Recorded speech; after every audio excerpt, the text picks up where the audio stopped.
Hey guys, this is the WalterFootball.com After Dark Show for June 29, 2025. We're going to look at the NFL strength of schedule based on my power rankings. So Slew, one of our great listeners here, sent over an Excel sheet for NFL strength of schedule based on my power rankings, the tiers I have for each team. Really cool Excel sheet. We're gonna look at it later on in the show and get into a lot more. Also, at the very end, going to talk about some hedges for the golf tournament this weekend. It is the Rocket Classic. We have two guys currently tied for second, so hopefully we get one of those in, including one guy who's 83-1. So would love to get one of those guys in. So I think we have some good hedges. So before we get into all that, please hit like, subscribe, comment below, share this video. Visit the link in the description for the merch store. As always, I'm wearing something for the merch store. It is our very sexy brown shirt.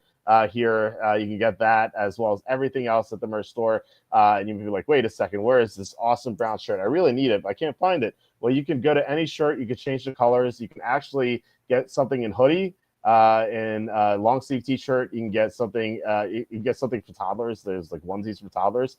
I actually got a hoodie for the our right here, money laundering t-shirt. I got it in hoodie, so maybe next time I'll show it off. It's over there. It still needs to be washed, but we have a 15% off sale. So if you guys want to grab something that would really help us out and you save some money, you go to Amazon, buy my books. The most recent one is Jerks of the College Years, where I made fun of people. Love making fun of people, as you guys know from Jerks of the Week. And this is in book form. It was a lot of fun to write. I think you guys would have a lot of fun reading it. Also, please consider super chats, super stickers. That's the best way to support the show. YouTube ads, as I always say, pay nothing. It's kind of embarrassing. So we really need your help, guys, to keep the show going. So any help you can give us is really appreciated. So, all right, we are joined tonight by the great Quacky T, who's on the absolute hottest of heaters, baseball, and he's got the crown, as you can see. Quacky, how's it going? Walter, here we are again. Hello to you and hello to everyone in the Walter football family. How about the baseball picks, man? I've even been surprising myself. We've had back-to-back two separate 3-game win streaks here in this span of 8 games. And if you took the plus 1.5 on all my picks, you'd be 8-0. And it's just it's a good time to feel good, you know. The picks are hot, and I haven't been forcing anything, and it seems like, I feel like the baseball and the hockey picks I've always kind of sent to you over the last couple of years, and most of the time it's usually like 1, maybe 2 a week, because like you really have to know, like there's really something specific I look at. But anyhow, I don't know. I'm going on about myself. Like, I mean, I've won like 6 games. Like, it's I guess I don't need to, But I hope you guys have been following them. It's been obviously pretty lucrative for us. Huh? I know you have been. Yeah, look, I bet all of them.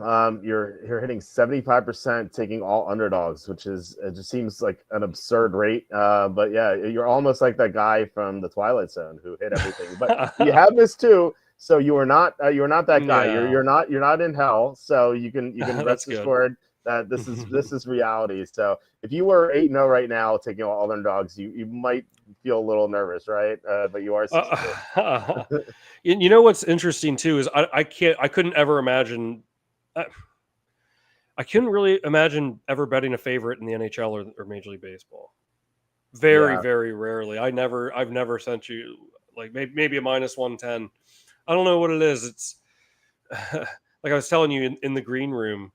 There's something very specific I look for in the line movement, and it's like I can't define it, but I know it when I see it. So like I don't know, like it seems to work. Like I have just like a sharp eye for the line movement, maybe. But of course, it's obviously it's not going to work every time. But so far, so good. Yeah, it's like porn when you can't define it. We know what it is when you see yeah, it. exactly. That's the line you always say that I don't agree with, but I'll bring it up here. Yeah. Well, I where I heard that from was an episode of Parks and Recreation, and I was like, okay, that's kind of an interesting line, so I borrowed it from that. Interesting. I never really got into that show. I try to watch it. I watched like 3 seasons worth, and maybe it gets better. I don't know. It just felt like The Office with no charm. And I actually heard the opposite from people, whereas they said that Parks and Rec was a better version of The Office. I find that hard to believe. Like maybe after Michael Scott left. But beforehand, I think The Office, one of the best sitcoms of all time, Whereas Parks and Rec was just, it was just okay. It just never really got into any of the characters. It just didn't seem to be like it just seemed like every character just felt like a bad derivative of someone from The Office. Right, and I've heard, and I'm a huge fan of both shows. Both of those shows are two of my favorite shows. But I went back and forth at times. I always thought The Office was superior. Then for a while, I thought Parks and Rec was better. But Parks and Rec kind of peaked, like it had a pretty short peak. It was really like seasons 3 and 4 are really solid. Seasons 3 and 4 are really solid. A lot of 2 is solid. But once Leslie wins the election at the end of season 4, like for me, like it falls off pretty hard. It falls off pretty hard. And I would say, and I take no pleasure in saying that Leslie Knope is like one of the most relatable characters to me in TV. Like for me, I find her very real. Yeah, I think she's one of the best characters ever. I love Leslie Knope. Yeah, it just seemed to me she's just like a watered down version of Michael Scott to me. Like maybe like a more realistic Michael Scott sort of. Like Michael Scott was kind of like out there. He's just like he's an absurd person. Yeah, an absurd individual. Yeah, and she was just like more grounded, but it felt like she was less funny, and just like less charming than Michael Scott. I've heard that argument. I mean, the thing about Leslie, it's like she's very wacky and like very dedicated and like very nerdy about like she loves working at the parks department and like has a love for government, and eventually she wins the city council election, and it's like and she always means so well. Like she always means so well, and that's not to say that Michael Scott doesn't, but like she means so well, and like it's funny to see like all those things like put together, and it's like how she embraces all these challenges and the red tape that she has to deal with in government, and it's just like the approach of it, like it's much more conceivable than Michael Scott, where like some of the things that happened in The Office were pretty. Yeah. I mean, Parks and Rec too, but I mean, yeah, go ahead. I was about to say like she liked working at the Parks and Rec. Michael Scott loved paper. She meant well. Michael Scott, felt like he was maybe more selfish, but he loved his workers. There's that one episode where he had to fire someone. He just couldn't do it just because he loved everyone in the office. And he saw them as like his friends that he just didn't have outside of work. Yeah, yeah. Sorry, I didn't want to cut you off. No, I was done. Yeah. Well, here's what I'd say. I would much sooner consider Michael Scott a holy fool before I would Leslie Knope. Yeah, I agree with that. He's a whack job, but I think they're very similar characters, and I just thought that like Michael Scott I just think the actor's funnier, and like even though he was way more outlandish and did some ridiculous things, I just felt him to be more likable, because he loved everyone in the office and he always tried to do what was best for them, Right, and that was more important to him than his job. But like for him, like he's an unorthodox manager, but it was because of that in the end. Foolish as he was, he adopted responsibility for the people at Dunder Mifflin, and he loved the work. He was you don't really see him as a salesman in the show, but he was probably a great salesman. Yeah, there were a couple episodes where he had to sell. And he was actually really good at it, and you got to see him. Yeah. But, and it's hard to say this because Michael did a lot of stupid things too, obviously. But like, he's still an honorable person. Like I think because like he truly like deep down like has almost always acted in the best interest of the people. Like there are times where he's been wrong. Like remember when he brought Pam and Ryan back from Michael Scott Paper Company to make them salespeople and like stole the clients and everything, and like he wasn't being fair about it, and like he knew and there are times that Michael Scott did wrong, like that for example. Or remember when he was dating Donna and he found out that he was the other guy, that she was married, and he didn't know that, and at first he was like, no, like I don't care, but like at the end he was the one that ended that with Donna because he knew deep down that wasn't the right thing, but he like that situation with Donna, I thought was always interesting because it's like I could feel what Michael was going, because like, wow, like like Michael was so proud of himself, like he landed like this very hot woman to, he was so excited about it, and it's like, of course, like this would happen to me, like, like I understand why he was at first like, no, like I don't care, but then like deep down, Yeah, he was going to do the right thing, and like it humanizes him, like I mean, it's all these things that make him such an iconic character. I love that episode where he's like, he knows it and he doesn't care, and he goes into Meredith's birthday cake, starts eating it, and, and Ryan comes back and he's like, I don't know how you do it, Michael. I can't be that low.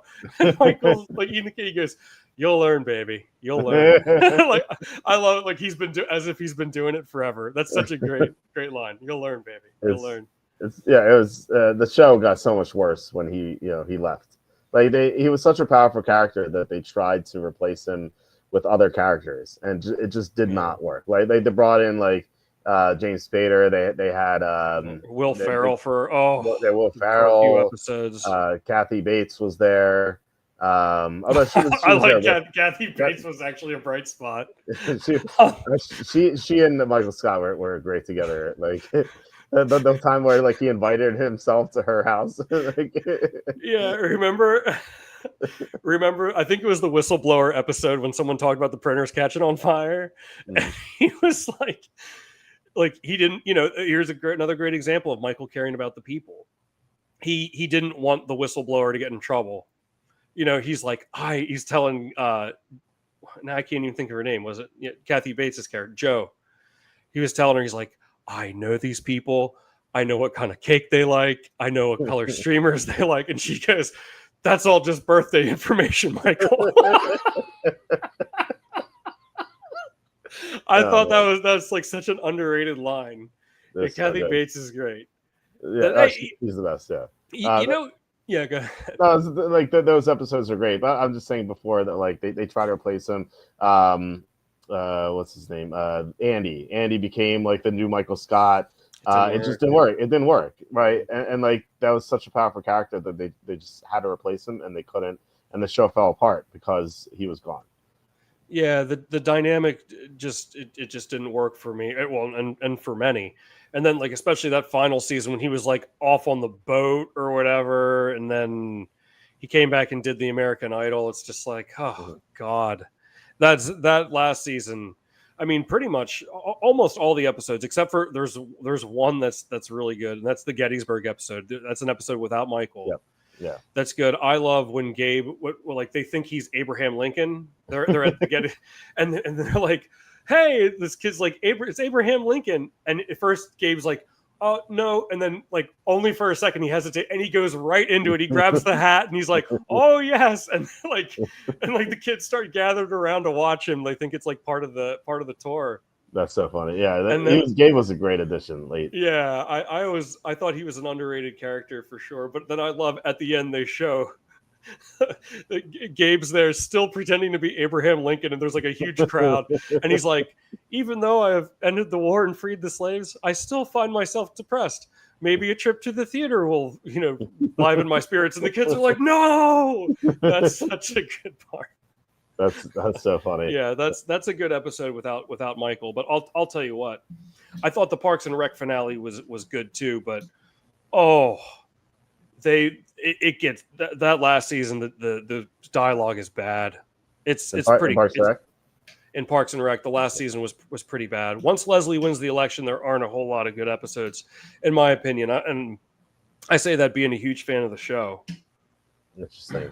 Yeah, because you just said seasons 3 and 4 were the best for Parks and Rec. I didn't watch season 4, but I did watch season 3, and I didn't like it very much. I thought it was just okay. It was like some laughs here and there, but I was never like dying to watch the next episode. Whereas I binge watched The Office. Like the first time I ever watched The Office was after the Steelers Cardinals Super Bowl. And it was the episode where they do the fire drill, and like Meredith throws a cat into the ceiling, and like the cat falls in the other. Oh no, not Meredith. Angela throws the cat in the ceiling. The cat falls on the other side. Like I was dying of laughter. I'd never watched The Office before. I was like dying of Yeah, that's it. laughter, and it's a great episode, and that got me to binge up to that part, and then I watched the rest of it live. Oh wow, okay. So like when I was binge watching The Office, I just couldn't stop. I was like not only was it funny, but the Jim and Pam stuff was so intriguing too. I just like you always rooted for them. So I just kept like it's like one of those shows I just couldn't put down. Whereas like the Parks and Rec, I just wasn't really into it. I'm like, like I guess I'll watch it. There's Mhm. nothing else. I wish there was something else.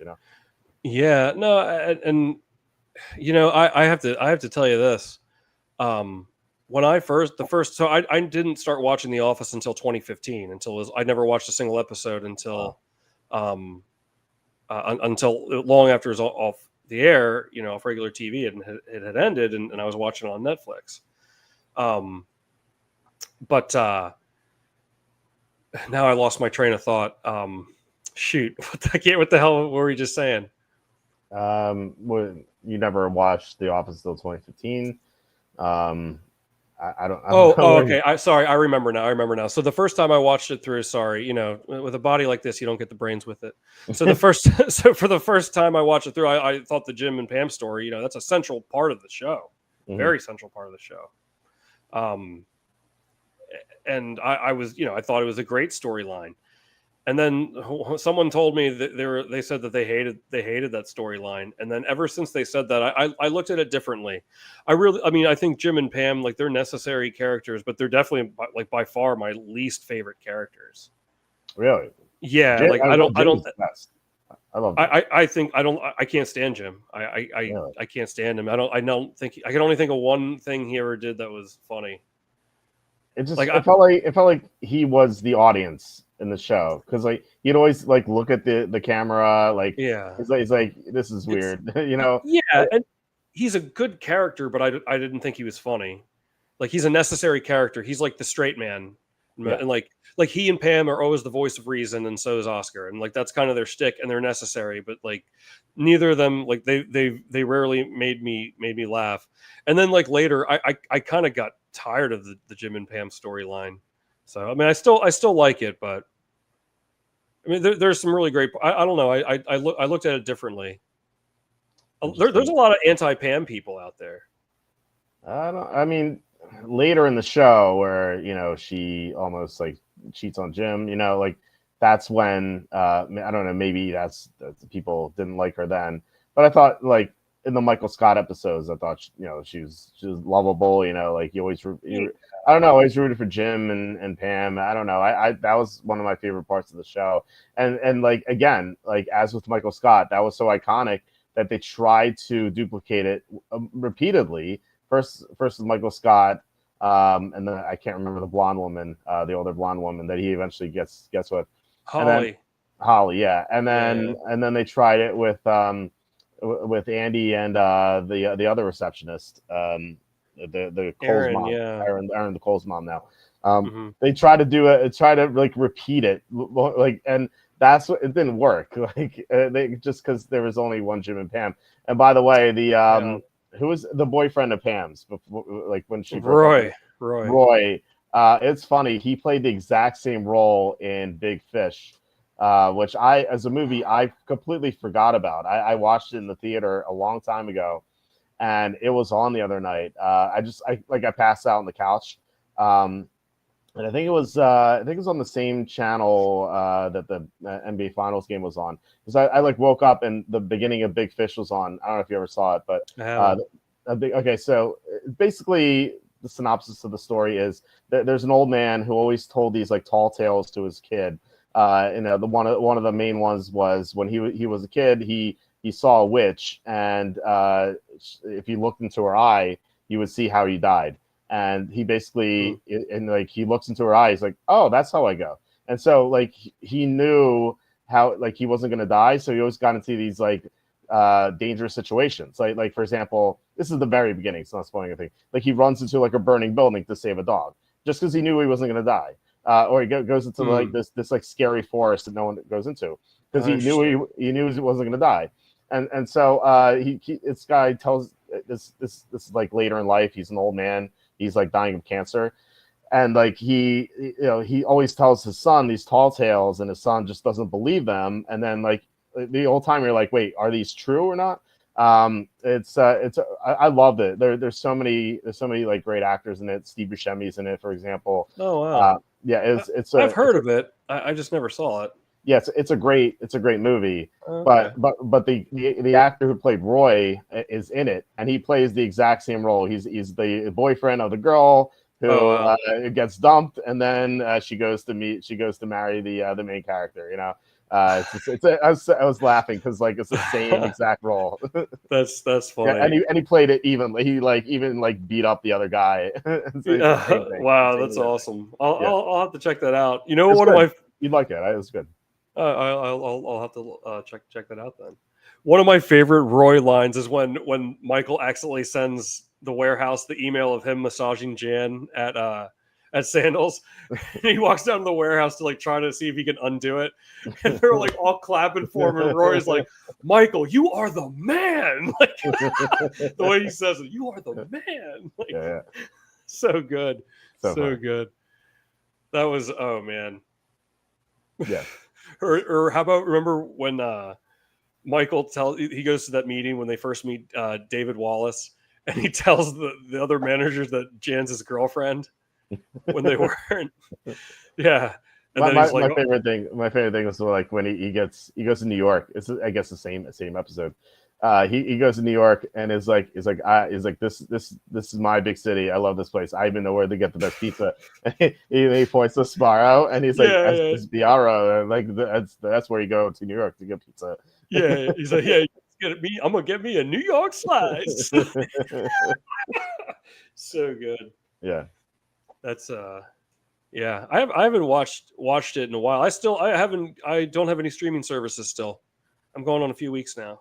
How do you feel not having any streaming services? Pretty good. I just watch stuff on YouTube mostly now. Yeah, look, I actually on YouTube I watch a lot of playthroughs. There's this girl, I want to get her name correct. Cataclysm, which sounds a little naughty, but she she does these playthroughs of like like Final Fantasy or Chrono Trigger. I'm actually watching Chrono Trigger right now, which is Wow. I forgot how good of a game that was. So she does these playthroughs, and she's really good. I like watching her do the playthroughs because the alternative is to like replay these games. I just don't have time for it. But if I'm from the bathroom or whatever, I'll just watch. The Chrono Trigger was so good. I was saying before that I think like Final Fantasy VI, one of my favorite games of all time as well. I think that would be a great show because there's a lot of like Game of Thrones type elements to it. But I'm rewatching Chrono Trigger. I'm like, man, like, well, first of all, how has there not been a Chrono Trigger sequel? I know there was Chrono Cross, but that was not the same characters. It was completely different world. Like no similarities at all. And there wasn't even any time travels, just alternate dimensions. But there was never a direct sequel to Chrono Trigger. And I'm thinking like, if they did a Chrono Trigger show, and I feel like I could do it really well. Like I'm sure a lot of people could do better than me, but like that would be huge, and like it would get so many people like watching it, like just because everyone loved how great the game was. That was everyone's favorite SNES game. Did you ever play? You ever play Chrono Trigger? Yeah, of course. Yeah. So I think they could do a 2-3 season show on Chrono Trigger. I'd definitely watch it. Oh my god, it'd be incredible if they did it right. Now, knowing Hollywood today, they probably make Chrono a woman or something. Yeah. Or, well, no, we don't need like another Independence Day alien movie either.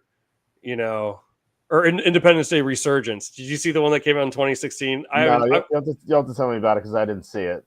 Was it? I haven't. I've just seen enough reviews on it. It sucks. What happened? What in the Independence Day Resurgence? Yeah. What was so bad about it? It's just like a nothing forgettable. Like if the whole thing is like the lighting is every scene is a dark room. It's just the acting's terrible. The script is bad. It's I guess they thought it was going to be like they did it 20 years after the original Independence Day. Yeah.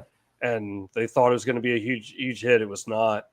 And it's just very forgettable. It's just very forgettable. The first one's interesting too, like because like when I saw it, so what that came out in I think 96, right? 96, yeah. So I saw it in the theater too. I didn't see it on theater, but we got it on VHS. I think I'm pretty sure I had it on VHS, Mm-hmm. and but I thought it was so cool when I was like 10 years old watching that. I was like, whoa, like this is the greatest movie. You kind of look back on it, it is kind of stupid, but like I still like it, Yeah. My parents watch Independence Day every July 4th, every single July 4th. It's like their tradition. Oh, really? Yeah. I mean, look, it's an entertaining movie. There's a lot of things wrong with it. It's like you could point out all the flaws and stuff, but it's a fun thing to watch. I had fun watching it in the theater. I went with my parents and my sister. I was 96. I was 14, or I guess if it was, I think it was released on Independence Day. I think it was 13, just because my birthday's in August. So yeah, I mean, I fond memories of it, and I watched it a few times. When they used to watch it July 4th, I used to watch it too. Obviously, I don't live there anymore, but I did watch it a few times with them, and it was a good movie. I haven't watched it in a long time. Brent Spiner was in the original, which was great. I love that because he played Data in Star Trek: Next Generation, and he was the wacky scientist who got killed by the alien. Right. He's in the sequel. How he died in the original. Spoiler alert. Well, case in point, you asked me why it was so bad. There you go. There's Okay. another reason. They're bringing characters back to life somehow. That's something that, like, have you ever watched Heroes? No. So Heroes season one of the best seasons of all time. I like highly recommend watching Heroes season 1 if you just like if you talk about like watching something this summer, like that's an easy watch. Just Heroes season 1, and just tell yourself after season 1's over, I'm not watching the rest of it. Okay. Because like there's some elements of season 2 that are okay. Season 3, there are some elements are okay. And I guess season 4 gets awful, like really bad. But like the entire arc of season 1 was so good. Wow. But that's something that Heroes was notorious for. Not season 1. I'm not going to spoil anything for you there. But like once you got to like season 3, season 4, all the characters just were invincible. Like, well, first of all, they're superheroes, and second, they just they would like make it so like, oh, the so and so died, and like 2 episodes later they just got brought back, like via time travel or another power to bring them back, or it just got so stupid. I know a lot of people got like a lot of fatigue from it, and it really I don't even know if there was a season 5, because season 4 was so bad. There might have been a season 5. The final season that they had was unwatchable. It was so unrecognizable from the first season. But no, I'm serious though. The first season is really worth watching. Like if you want to watch something over the next month and a half before football starts, like that's definitely something that it's just first season of Heroes. So good. How many episodes do you think it is about? It might have been it was like back in the day when they had a lot of episodes. It might be like 23 episodes or so. I gotcha. Okay. But if you are watching one season of something, I think Lost also. Yeah, I know you said you were a big fan of that show. I'm aware of his prowess, but Lost is my favorite show of all time. Really? I knew it was high on your list, but yeah, no.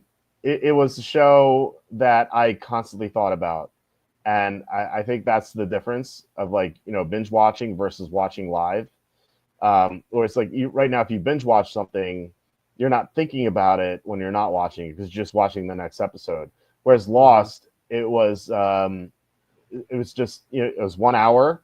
I think it was Thursday 8:00, and then until the next Thursday, I'm like, wait, what's gonna happen next episode? Like it was one of those shows where I just always thought about it, and like it wasn't just me.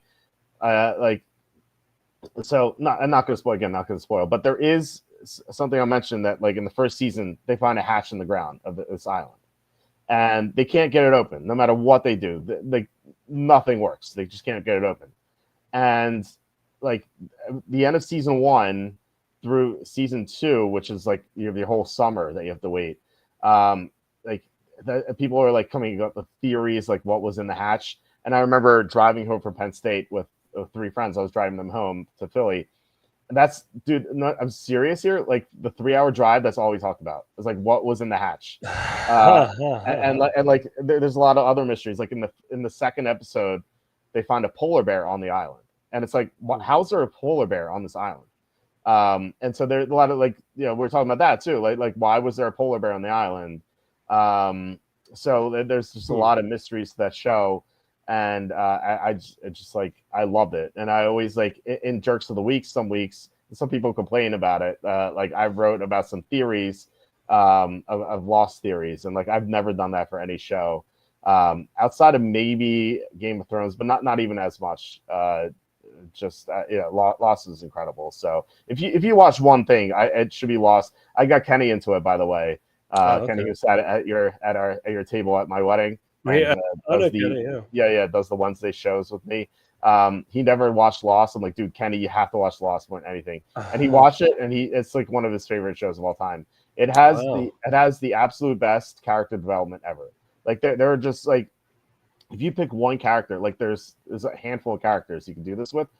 If you pick one of them and just focus on that that character only, like that itself would be a great show. Like there's this one character, Sawyer, who like goes to this amazing transformation from season 1 through season 6. Like that in itself is just amazing. It just I wish that like a lot of other shows took what from Lost did and just developed their characters that way. Like I can't think of another show, like not even close, that had the same character development that Lost had. Wow. Well, maybe I'll get my Netflix back. Is it on Netflix? It is on Netflix. Yeah. Well, maybe I'll. Just when I thought I was out, you dragged me back in. No, but if you were local, I could just give you the DVDs. I have the DVDs. Oh, nice. Yeah. But one last thing I want to say about Independence Day. So at the beginning of Independence Day, there's a reference to the moon landing, right? So the moon landing was 1969. Independence Day was 1996. So ready for this? More time has passed between the release of Independence Day and now than the moon landing and the release of Independence Day. Man. That's freaking mind-blowing, man. That's pretty crazy. That's pretty wild. So when you think about that, that was only like 27 years. We had only landed on the moon 27 years prior in 96. That's kind of weird to think about now. And 96 was almost 30 years ago. Yeah, that's insane. Do you think we landed on the moon? Yeah, I think we landed on the moon. A lot of like the footage that they had to film because like who was filming it, you know? Yeah, I think we landed on the moon, but I don't think the footage is real. Maybe because like they show like the guy like walking on the moon, but like who's filming it? You know, like I think that they did film what I saw, but I do think that we landed on the moon. I don't see why we wouldn't have. There's some people who don't think the moon is real. Have you heard this theory?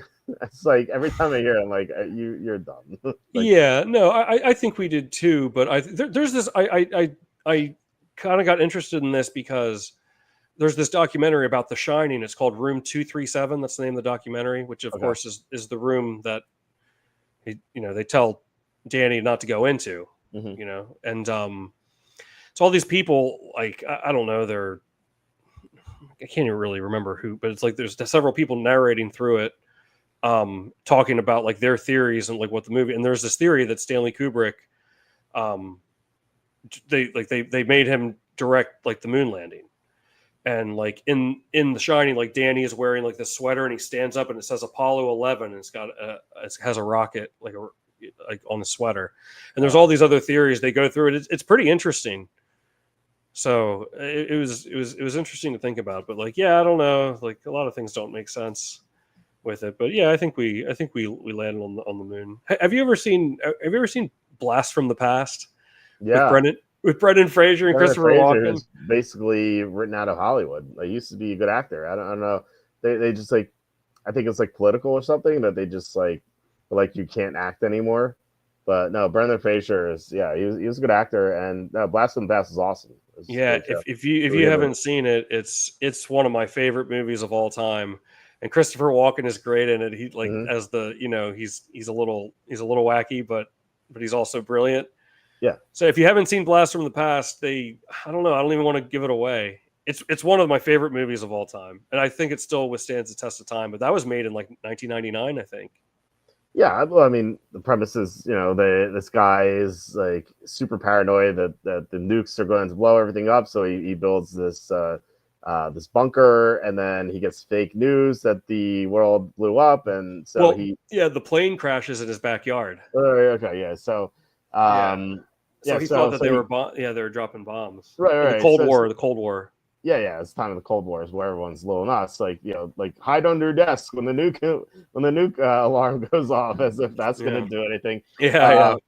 So they go on the ground for I don't know how long, but 25, 30 years or whatever. And so this guy who's this young baby is he grows up to be a man, and all he knows is the bunker. And so and then eventually he goes out, and then hijinks ensue. It's good. Good movie. It's hilarious. It's really well done. Yeah, I was gonna say, Walter, I think that was for The Whale. I heard that was really great. I never actually saw it. I didn't either. I didn't know he was in stuff anymore. Apparently, I'm wrong. But for a while though, he wasn't in a lot of stuff. Yeah, I mean, remember he was in The Mummy and then Blast from the Past. Those were two great. He was in Airheads. Yeah, no, I mean, like for a while he's one of those like top billing actors. Like he was one of those hot actors, and then it's just like they stopped casting him for stuff, and it seemed like it was political almost. Well, I don't know about that, but he made a couple movies that didn't do. Remember Monkey Bone? I don't think that one did well. And then Looney Tunes Back in Action. I don't think. I mean, it might have made some but it wasn't. I mean, who takes that seriously? It's a money grab. Look, the Looney Tunes are very serious matter, Walter. I don't want to hear that. That's true. Wile E. Coyote can't. Space Jam. Let's watch Space Jam. We should do a show where we put Space Jam on and we comment through it. Unfortunately, that would probably violate some copyright laws. We can rules. We can put a watermark over it or something. Just do it live. People do that in YouTube channel videos. Get nuked in a second. We did that. Yeah, but maybe we could pre-record it. Do you want to watch some movies and comment? You want to comment on Space Jam with me? We could reenact Space Jam. And, reenact it. Yeah. I mean, Space Jam is kind of a dumb movie too, but like, what's so weird is the opening scene is like young Michael Jordan is he's like, I'm going to go to North Carolina, I'm going to play in the NBA and win the title. And then after that, I'm going to play baseball. Like, there's no way, like, come on, there's no way, like, as a kid, like, you could predict that. Like, I understand suspension of disbelief, but yeah, I don't know. The soundtrack was good though. It was. By the way, I saw a funny. Someone posted something funny on Twitter. When they were talking about like Angel Reese, and like Angel Reese, someone compared her to some NBA player or something. It was kind of ridiculous. And the person responded, "It's like no, the proper comparison is Patrick Ewing when all of his powers got stolen by the monsters."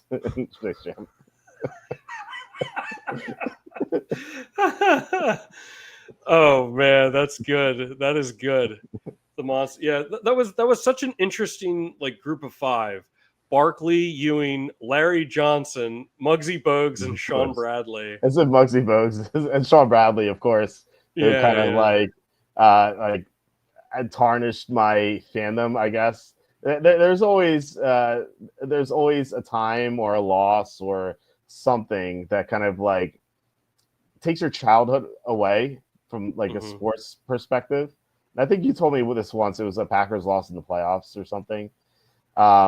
To me, it was Sean Bradley for the Sixers because there was so much hype that he was drafted, and I was getting into basketball. Like the Sixers traded Barkley, so they weren't very good. But they got Clarence Weatherspoon, who was solid, and then they had the first pick. And I remember the Philadelphia Daily News had the headline 7-6er, a 76er. And I was so excited. I was so excited that Sean Bradley is going to be there. I'm like yeah, they have the best big guy ever. I was an 11-year-old, 12-year-old kid. Like I didn't know any better. And so no, he wasn't even the best 7-6er. He was that was George Murasan. Like the Bullets got George Murasan, and like every matchup against Murasan, Bradley was just bullied by Murasan. Like Murasan was better than Bradley. George Mirasan. Yeah, you know what? I can't believe those Washington Bullets teams. I mean, they had so many good people. They had Rasheed Wallace, they had Chris Webber, they had Jawan Howard, George Mirasan, remember Calbert Cheney. They had Calbert Cheney. Yeah. Shoot, not Tim. Remember Tim Legler was on those teams, former Yeah, it was a good 3-point shooter. champion. Yeah. Um, Yeah, no, they had a good team. They had a good team. Rasheed Wallace is another guy I always like rooted for. He was from Philly, and that I think it was the 95 NBA draft that he was in. And he went one pick, I think, after Jerry Stackhouse. The Sixers took Jerry Stackhouse. oh, I think Jerry it was, Stackhouse. I think it was third or something. And then I think it was the Bullets took Rasheed Wallace. And I remember like when the Sixers took Stackhouse, Rasheed Wallace looked so upset in the green room because because like that was his hometown and he really wanted to play for Philly. You could see it, and I was like, man, like I think at the time, like, look, I like Stackhouse. Like I was just really getting into sports by then. I was like 13 by then, and I was like, man, I really like Stackhouse, but like look how much Wallace wants to play for this team. Like he'd give like his heart and soul for the Sixers. You know, so that really upset me. And then they ended up trading Stackhouse for some role players to help get Allen Iverson to the finals. So it ended up working out, I guess. But like Rasheed Wallace would have just been so much better than Jerry Stackhouse. You know, Rasheed Wallace agree. and Allen Iverson on the same team. Oh man, yeah. Well, I guess it would have upset the whole space-time continuum. So who knows if they would have taken Iverson if they would have had the first pick. Yeah, Chris, another painful memery. How about the Sixers taking Keith Van Horn second? After Tim Duncan with the Spurs tank for Duncan, obviously because David Robinson got hurt. Yeah. Wow, so they tanked for Tim Duncan, which it worked. It worked. Oh, by the way, I would like to get your feedback on my plan. I don't know if you read my NBA draft blog. I talked about it there. But how there's a problem with tanking in the NBA because like some of these teams don't even try, and of course there's a lottery to kind of like mitigate it, but like the lottery can be rigged, so you don't really trust the lottery. My plan, and let me know what you think about this, is that for losses, so the team with the most losses gets the first pick, no matter what. However, there's a caveat to it: only losses of 20 or fewer points counts. So if you lose by 25, that does not count to your loss total for draft picks. So that means the teams have to try, and if they lose, they lose. They lose fairly, and they don't tank, then they get the first pick. But if these teams that don't put forth any NBA talent on the court lose by 40 every night, those don't count as losses for your draft pick. Right, but. And I like the idea, but I just think that like you can still lose by like 17, and still tank. You know what I mean? That's tougher though, because like you have to put forth some talent though on the court if you do that. If you put forth no talent, like you're getting smoked every night.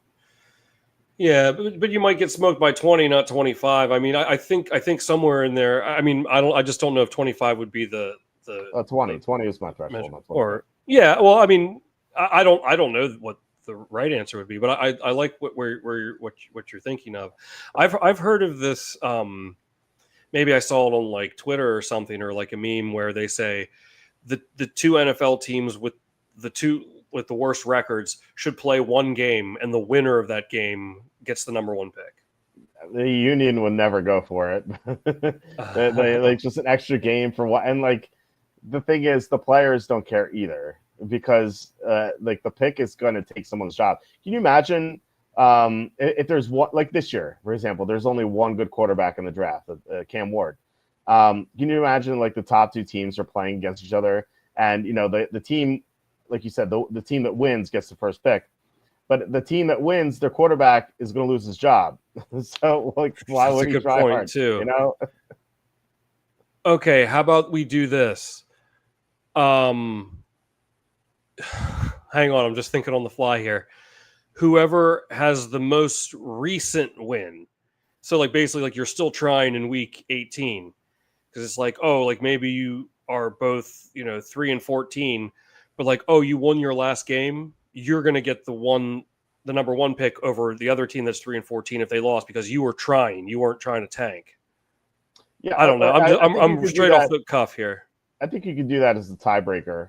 I'm all for that as a tiebreaker. Like strength of schedule, it's an okay tiebreaker. I feel like it could be better, but yeah, I can see that. I don't think the NFL really has a tanking problem like the NBA does. The NBA, like there's so many teams to tank. The NFL, like the players try hard. I mean, how many times do you see it? Like, remember the Jets ahead of the Trevor Lawrence draft? Like they won a couple games. They beat the Rams as 50-point underdogs. Like they were trying. The game where Lovie Smith got fired because he won. Like that team was trying. So it's pretty rare. I don't really remember outside of the Dolphins teams where Stephen Ross got in trouble for that stuff. Outside of that, I can't remember a team that really tanked in the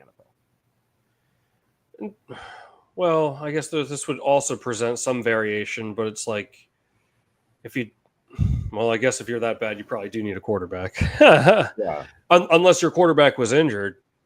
Because like maybe you don't need like the number 1 pick like is going to be somebody that you don't need, but like that would be a pretty unique circumstance. Maybe that's not a good argument. Like because if you're 1-15, you're not going to do that with like a great quarterback. You know what I mean? If they're healthy, and it really depends who's coming out and how severe the injury is. Like I'm thinking like, for example, if let's just say the Titans they just took Cam Ward. What if Cam Ward gets hurt in training camp? He's out for the year, and the Titans have the top pick again. And what like if Arch Manning comes out, are they passing an Arch Manning? No. But if it's a quarterback they deem equal or lesser, then they would trade the pick. But if it's a better prospect, then they would take that prospect. And you saw that with the Cardinals. It wasn't a top pick, but they had Josh Rosen. They took 10th overall, and then they were so bad the next year. They had the first pick. They had Kyler Murray, and so they just took Murray and traded Rosen. But if Murray wasn't in that draft, and the next quarterback in that draft was Daniel Jones. Like they were going to take Nick Bosa, and they would have kept Josh Rosen. So it really depends on who's number 1, Yeah. Hey, why do you think Matt Leinart never worked out in the NFL? Just wasn't that talented. Like he was with the USC team that was so stacked in talent that it kind of like masked. Like it's the same thing with Matt Barkley. The same exact thing. Like he just. He had all the talent in the world to work with, and like that kind of made him seem better than what he was. But it just wasn't that talented, and his heart wasn't in the game either. He was just more about like the fame and stuff like that. Like you heard the stories about him and like Nick Lachey always hanging out. There's like the famous Leinart Nick Lachey hot tub story. So he just didn't seem to love football, and that that happens, and that exposes some players. Like Blake Bortles comes to mind. Like he was known as a partier. This guy loved the party, just didn't really care about football, and it showed. Like he had great physical talent. He just never developed just because like mentally he just didn't really care about football, and it kind of like flamed out very quickly. And it's kind of like telling that teams weren't even like trying to take flyers on him as like a backup. They just like this guy doesn't care about football. He's not going to work hard. He's just a bad understudy for the quarterback. So they just never really stuck as a backup. He almost took the Jags to the Super Bowl. Yeah, it's crazy how great that defense was. Although, in fairness, I feel like they would have gotten blown out by the Eagles, but still, that Jaguar team was the team that beat them lost. Even though Brady threw for 500 yards. I mean, to Nick Foles, by the way. Like, remember, like, keep in mind, like, if Carson Wentz, how good he was that year, if he never gotten hurt, like, the Atlanta game in the playoffs and the Patriots game in the playoffs, I think it would have been very one-sided. Really? Although, maybe not the Super Bowl, because Foles played out of his mind. But that Falcons game, people forget that they came very close. They came very close to losing to Atlanta. And Foles did not have a good game. There's a drop pick 6 right before halftime in that game. He just wasn't that good. If Wentz was playing in that game, that game I think would have been a blowout. But I can't say the same for the Patriots game. Although Malcolm Butler sitting out really affected the Patriots in that game, and we still don't know why that happened. Yeah. I would love to know why. I think I brought this up before. I saw this video that someone has this theory that Bill Belichick intentionally threw that Super Bowl. I heard that. I don't see that happening. Yeah, I mean, I don't think I necessarily believe it, but like when I first saw like the title of the video, I was like, "What?" But I watched it, I was like, you know what? This guy does have like an interesting. Like, I think the theory has legs to stand on, at least. But at the same time, I mean that is kind of weird. Like Belichick like wasn't like really talking to Brady like at the end. I mean, maybe they just didn't have it on camera too. But like they saw Brady like just like looking at an iPad, I guess, by himself, like before that last drive. When they're down, it's like, why wouldn't they be like talking? Like, I don't know. There's a lot that was weird. Remember, because Belichick wanted to trade Brady, he wanted to keep Garoppolo, and they traded Garoppolo and Brissett, right? And they didn't have any other quarterbacks for a while on the roster. Julian Edelman was the emergency, but it was just Brady and no one else. My fourth cousin, Julian Edelman. Remember Ryan Mallett? Oh yeah. We're going to give Ryan Mallett a Scantron. I love that story. You ever hear that story? I don't think so. What is this about? He famously he had to take a test in school in Arkansas, and like he was just too lazy to get up and get a Scantron. He just yelled out, "Who's going to get Ryan Mallett a Scantron?"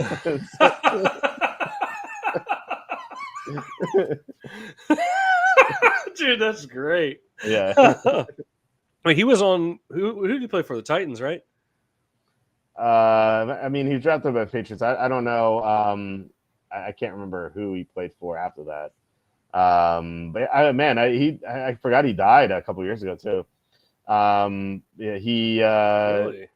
Oh yeah, it was. You didn't know, but yeah, he died in it was a boating accident, I think. Ryan Mallett. Yeah, Ryan Mallett passed away 2 years ago. Yeah. But he played for he only lasted 2 years with the Patriots.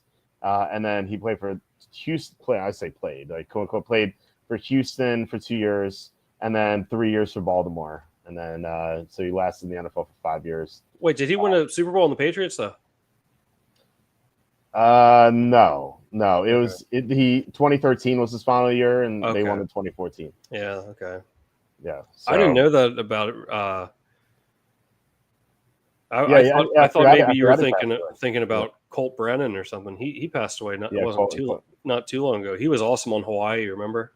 Yeah, and when he was drafted in the 6th round by the Redskins, I gave that grade an F or a Millen. I don't know if I graded them as Millens back then, but I did grade it an F, and that was like the most feedback I got for any draft grade ever. Like, there's so many people that was so mad that I gave the Redskins an F for drafting Colton Brennan. And I'm like, this guy's just not good. He's just not he's part of a system in Hawaii. Like, he just has zero NFL talent. Like, there's no upside here. And obviously he didn't pan out. But that was I got so much feedback for that. Like, I for a 6th round pick, I never would have imagined like people being so angry. But I got dozens of emails from people who were like, "You're wrong. You're an idiot. I can't believe you." You'll see Colton Brennan being the next superstar. Like it was crazy. Wow. Yeah. I remember that year. I think it was 06-07 or whatever his senior year was. I think they only lost one game all year, and he was lighting it up. And then they lost to Georgia in the bowl game. It was like 45-7 or something. Yeah, kind of getting exposed by NFL talent, so like the whack talent. Yeah, but I always like when Hawaii is a good team because they're always on at midnight. So they're like a standalone game, and like you can just bet them, Yeah. When they're a bad team, it's not as fun. But like when they were a good team back in like the June Jones days, like they were a lot of fun to watch because you could always like you bet the over for Hawaii, it'd always go over. Yeah, they were scoring like 50 a game. Yeah. No, I remember that. I remember Timmy that. Chang, yeah, was another one. Was it Grace Mullen? I think was their. What was his last name? The receiver that they had, Andrew Grice Mullen or something like this. It was hyphenated. Grice Mullen, I think it was. Mm-hmm. Yeah. He was good. Yeah, he had a great year. Mm-hmm. But yeah, I remember they got crushed by Georgia. I think Georgia was like a 7-point favorite. Yeah, no, people thought that Hawaii team was legit, and like no, they just played bad whack teams. Yeah, all the time. bad Yeah, whack teams. yeah. What do you have to say to the people that you ever get somebody asking you if the best college team could beat the worst NFL team? It's like, not a chance. I mean, not in today's day and age. Like a long time ago, when professional football players had like other jobs and like they did not take it Oh seriously. yeah, And yeah. you actually had college teams beat the NFL teams a long time ago, but not now. I mean, because think about it, like the worst team in the NFL is who? Like who's if you take the Cleveland Browns for example, like maybe they're not going to be the worst team, but they're certainly going to be one of the worst teams. You look at the teams like Kenny Pickett, or Dylan Gabriel or Shador Sanders. Those are their quarterbacks, and those guys were good, like great players for their respective teams in college. If you look at the running backs, Quinshon Judkins, like he was a stud at Ohio State. Jerry Jeudy at Alabama, like put Jerry Jeudy on any college team now, like he would dominate. Right? They just look at down the roster, and I think that the biggest difference would be in the trenches. We have like grown men going against like 19, 20 year olds. Hmm. Like they just push them around. It would be embarrassing. If the NFL team was motivated, they could name the score. It would be like it would be a massacre. It would be like 84-0. Yeah, that's the thing. Like even like think about like the best Alabama teams and like sort of thing Yeah. that you've ever seen. And like what didn't they have like one year? Didn't they have like 7 or 8 players drafted in the first round? It was like a record. Maybe I might be off on the number. Yeah, but think about how bad some of the starters were on the team. Oh, exactly. It's like, yeah, like while those teams are like look incredibly dominant, out of 60 players on the team or however many are on the team, like only 8 of them went to the NFL. Yeah, that's a lot relatively speaking, but like every player in the NFL is NFL caliber. Like, like and Mm-hmm. like 90% of this team isn't. Yeah, So yeah. Even so even like the backups in the NFL were really good starters and on college teams. yeah, so I always think That's it's the best. weird. It's weird. It's like no, I shouldn't say weird. I mean, I guess if you're a casual sports fan or not really a sports fan, you might not. It's like it's a fun thing to talk about, Yeah, sure. because well, maybe it's not fun. It was like the first time it's fun, and then like the 20th time you hear it, like all right, it's enough. It's like it's like one of those It's things. You like always, enough. yeah, 'cause it's one of those things ESPN talks about because they have nothing interesting to say. Like they have like stupid people on that network, and it's just like cookie cutter analysis for it's ESPN's like for dumb fans, like fans who are not going to put forth like any research into it, like people who I know Matthew Berry's not there anymore, but like people who follow like Matthew Berry and ESPN, they just like they want to finish fifth in their fantasy league. Um, Hmm. so it's just for the casual fan, and that's something a casual fan would deem interesting. I think like oh yeah, like Alabama could definitely beat the Browns, Yeah, but like yeah, if they really looked at it, it's like no, like, not even close. yeah, It's yeah. right. I really wonder. I should ask Jeffrey Benson this, who runs the Circa. He follows me on Twitter, so I could probably just ask him, like if there was like a college team versus the worst NFL team, what would he set the line at? I think that would be an interesting response from him. Oh yeah, I I'd be interested to know that. yeah Yeah. yeah it would, my guess would be something in the 40s or 50s. I don't. That's why I'd set it like -56 or something. It Oh would wow. be a Yeah. mess. I It would mean, be a I massacre. agree. Yeah. Remember Uh, what it didn't USA Dream Team basketball beat was Angola or something by like 84? yeah, that's what it would be. That's exactly what it would be. Yeah. It's that bad. Chris is asking how badly would a boys high school team beat a WNBA team, or no high school team, basketball. Yeah, no high school team. Yeah. The question after Switzerland's women's soccer team lost 7-1 to a boys under 15 team. Yeah, look, it would depend. Like, there's a lot of variance in talent in high school basketball. Yeah. Like they're like the top notch teams would easily, I think, dispatch WNBA team.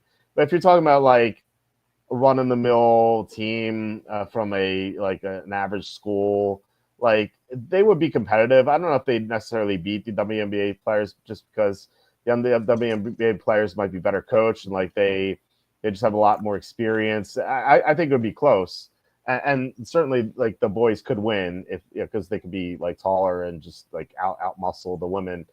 But it really depends. Like I mean, look, there are some really bad high school teams as well, and like they would lose. But and I think any good high school boys basketball team would beat an WNBA team for sure.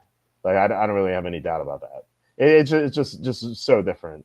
It applies to any other sport too. If you look at like swimming or something, like the time that like Olympian girls get is like equivalent to like a really good high school swimmer for boys, like who would never even come close to the Olympics. And it just you can just look at it in A and B. There's no debating. It's the same distance that they swim. You can just look at the times, and it's just that drastic, Um, and I remember like it was pretty crazy because I was like the captain of my my high school swim team, and I was the same age as this girl I used to swim against on, I think she went to Masterman, this Asian girl named Yang.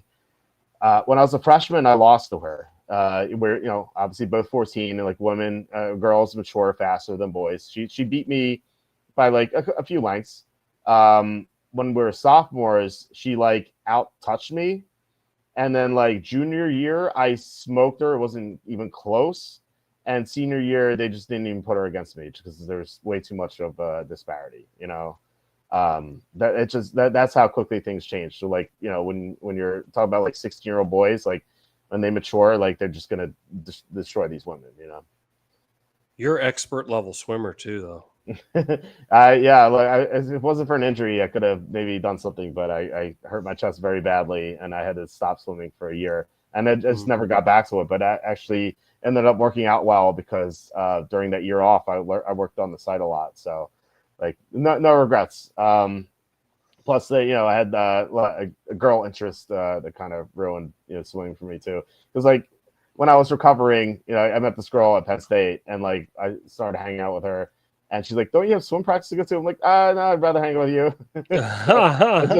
She kind of ruined it too. So the lawyer girl I talked about in this book that's on the screen, by the way, you can read all about it. Okay.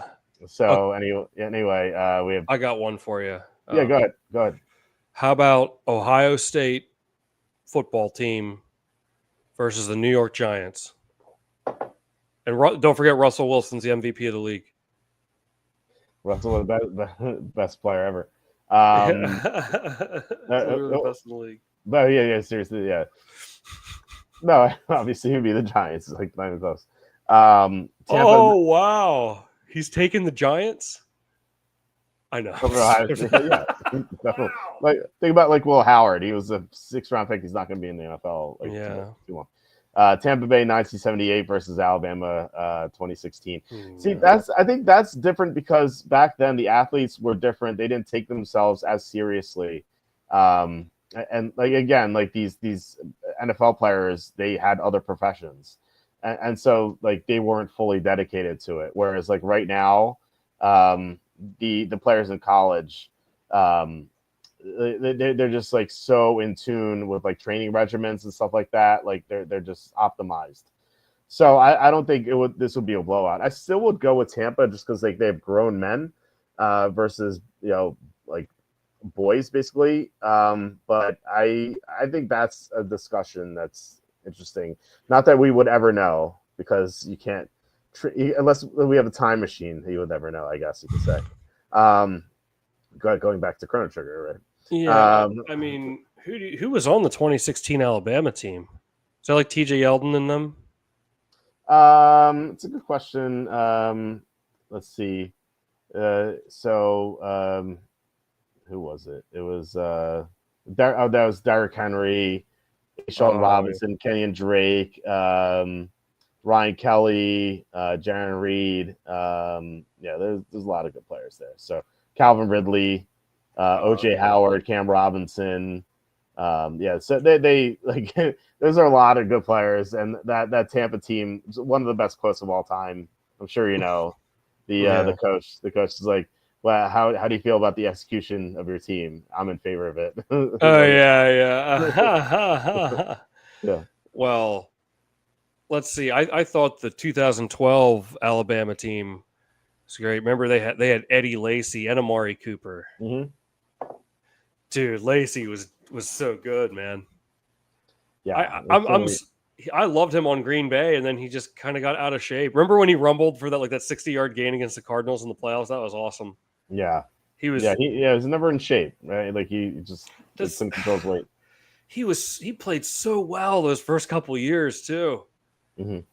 He played so well. I loved Eddie Lacy, and then it just kind of fell off. I still think that 2016. Sorry, I'm jumping around topics here. That 2016 Packers team. I'm talking about the 2015-2016 Packers. Yeah. This was the year this was Peyton Manning's last year when the Broncos beat Cam Newton and the Panthers. Remember that Blair Walsh missed field goal? Yeah. In that in that negative 20-degree game, and it was like a 22. Oh, it was horrible. It was a 22-yarder. But I remember the Panthers, who won the NFC that year, went 15-1. That was when Cam won the MVP. Cam Newton was MVP.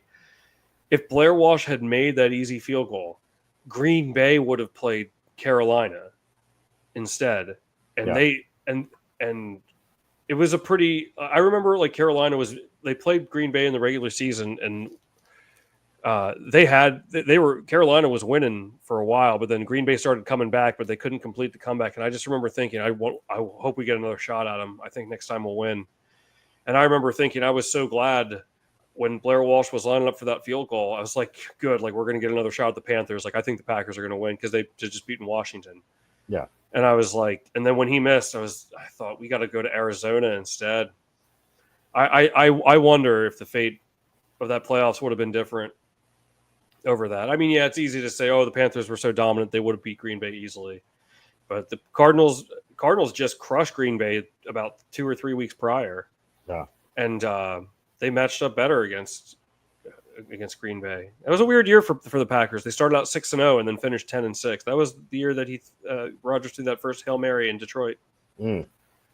Yeah. Well, I wanted to just end up the same because if you upset Carolina, which Carolina ended up losing to Denver, if Arizona wins their matchup, don't you just go to Arizona again and just lose a round later?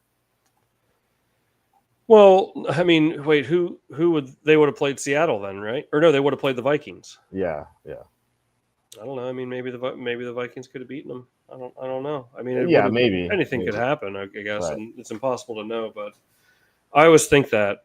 I mean, it would have been different. I mean, even if Green Bay wins, and then Carolina doesn't go to the Super Bowl anymore. But yeah, I always thought that was a miss, and obviously the year before when that NFC Championship game against the Seahawks, that was horrible, man. That was 14-15. I was talking about the moment that ruined your childhood for sports. Was it that, or was it the Brett Favre losing to the Giants?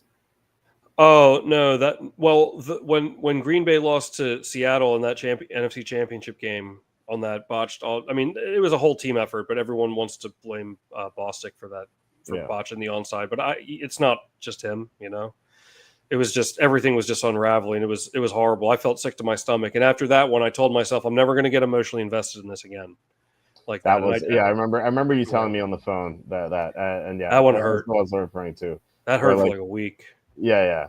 Everyone has that moment where you're like, I can't do this anymore. It's almost like breaking up with your first love. Yeah, that hurt so bad, Walter. It was like exactly. It's exactly what you just said. It's that 500-pound weight on your chest feeling. Yeah, that you have when a girl breaks her heart. And over a sports team.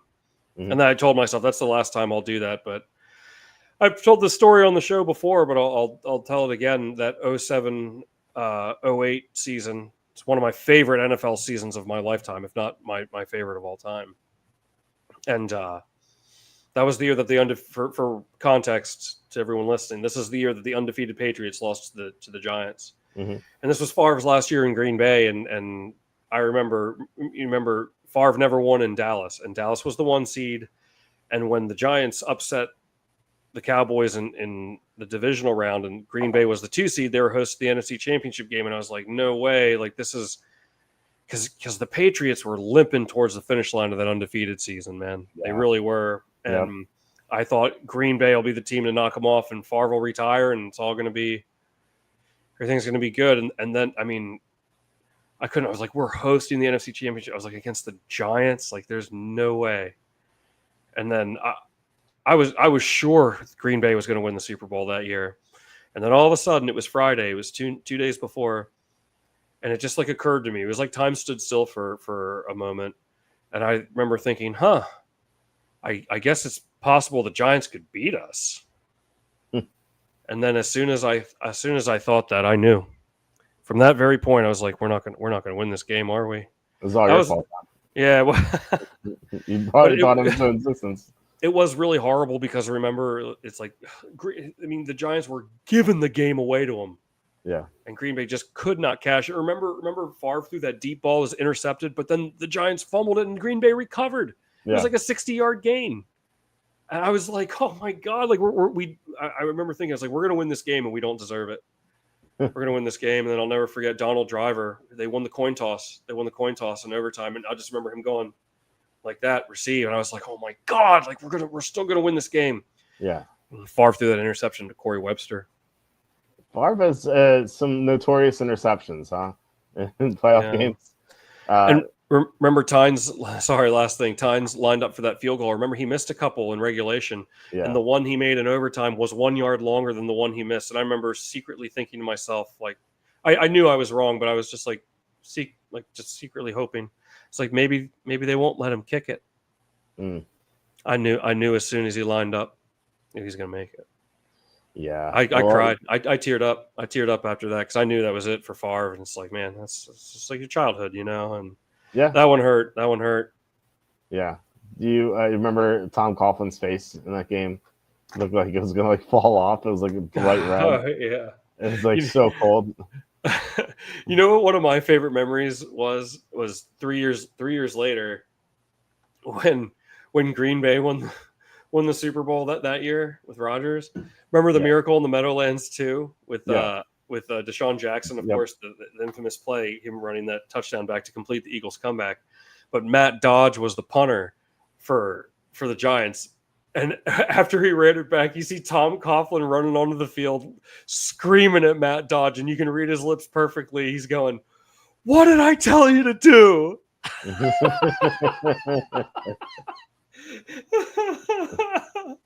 I love it. It's like, obviously he said, like, don't punt it to him. Right. Yeah, but he's just like, what did I tell you to do? Oh man, Coughlin was great. Yeah. I you know what? It's I remember thinking like this is kind of like a nonsensical thought to have, and I probably was tired or something when I thought this, but when his face was that bright red during the NFC Championship that year, I remember thinking to myself, like, is he going to be out for the Super Bowl because his face is too red? Is he going to be out? I really thought that. Like, is he going to have to go to the hospital and get a new face? Out for the Super face. I'll just say face. Yes, the coach from the hospital. Yeah. I have to look up that picture now. Oh my God, what a! Oh man, I'm sure we pull it up here. Tom Coughlin face, Green Bay. Oh wow. Yeah. It's like he had blisters on it. Like, oh my God, this is horrible. Yeah, we got a bigger one. Yeah, there you go. Oh my God. Yeah, it was like negative 100. It was, yeah. I remember this thing. It's like, wow, his face is in trouble here. It might fall off. Yeah. It's horrible. Why don't you just go see an esthetician, go get a facial or something? Yeah. I think it's something more than that. I don't know. Yeah. Yeah. Oh, love to eat saying Eli never won a playoff. Oh, sorry. Yeah, that's true. 8 playoff wins, but just all in those 2 years. That's pretty crazy. What an amazing run, I guess, mainly by that defensive line, but still. Chiefs fan, the no punt game versus the Colts. Yeah, that Chiefs team was so good, and then just got bounced by the Colts right away. Who by the Colts didn't go to the Super Bowl, so that was a Dante Hall season where he just man, punts all the time. Love That Dante Hall. Chiefs team couldn't stop the run at all though. At the end, like I recently watched a highlight of the Chiefs Broncos game that year. It was I think it was the second game they played against each other, because the first game Dante Hall dominated, but the second game was in Denver, and Denver won that game like 45-27. And Clinton Portis had like 250 yards and like 5 touchdowns. It's like one of the best fantasy performances of all time by any running back. He was so good in that game, and that's why I saw it, because someone sent to me like Clinton Portis highlights, and like he just juked like defenders, like he like in the mid, like in the open field, just ran for like 80-yard touchdowns every time. And there was it was Chris Berman and Tom Jackson doing the highlights, and one of the touchdowns, one of the Chiefs defenders was like in the end zone, and Chris Berman was like, defender 2 yards into the end zone, that's not going to stop him. That's awesome. Yeah, that's freaking awesome. Yeah. Wow, Clinton Portis. Oh, he was so talented. Yeah, and then remember they traded for Champ Bailey, and like everyone who was in fantasy was like, what? How could you trade Clinton Portis? And really, just running back, just such a byproduct of the system. Not. I mean, look, he was super talented, but still, like so replaceable. I remember what Mike Shanahan did with all those running backs. He had like Orlando's Gary and Mike Anderson. And, like, he just found new guys every year. Kind of like Kyle Shanahan now. I mean, look what we did with Jordan Mason, and then my favorite fantasy sleeper this year, Isaac Orendo.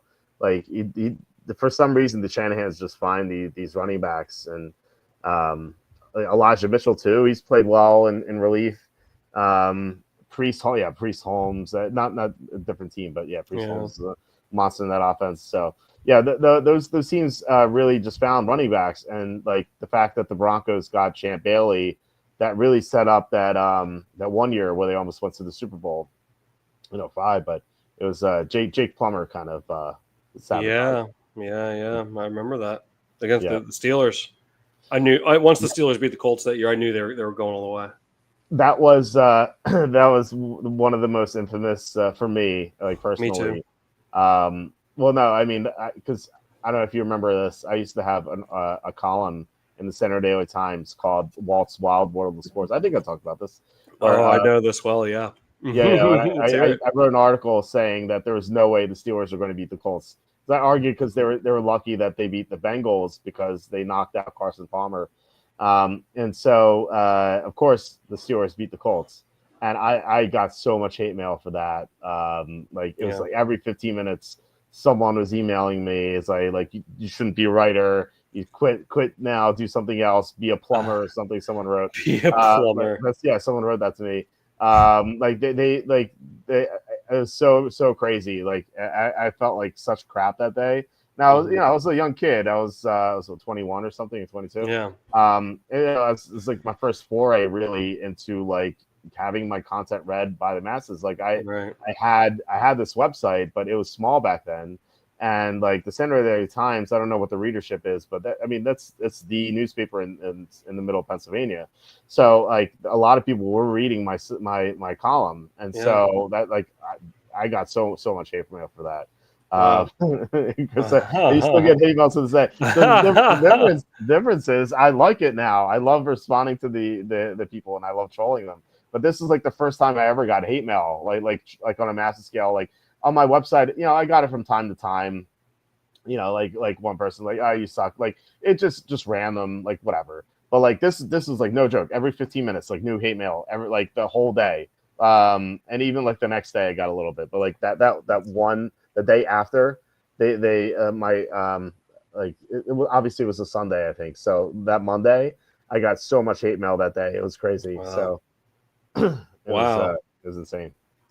I'll just never forget. I was dating this girl, Jamie, at the time, and she was visiting me at Penn State. So we were watching that game in my dorm room. I remember they stopped the Steelers stopped the Colts on 4th down on their own 2. Yep.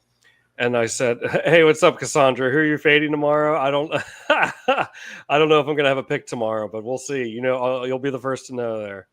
Thanks for joining, man."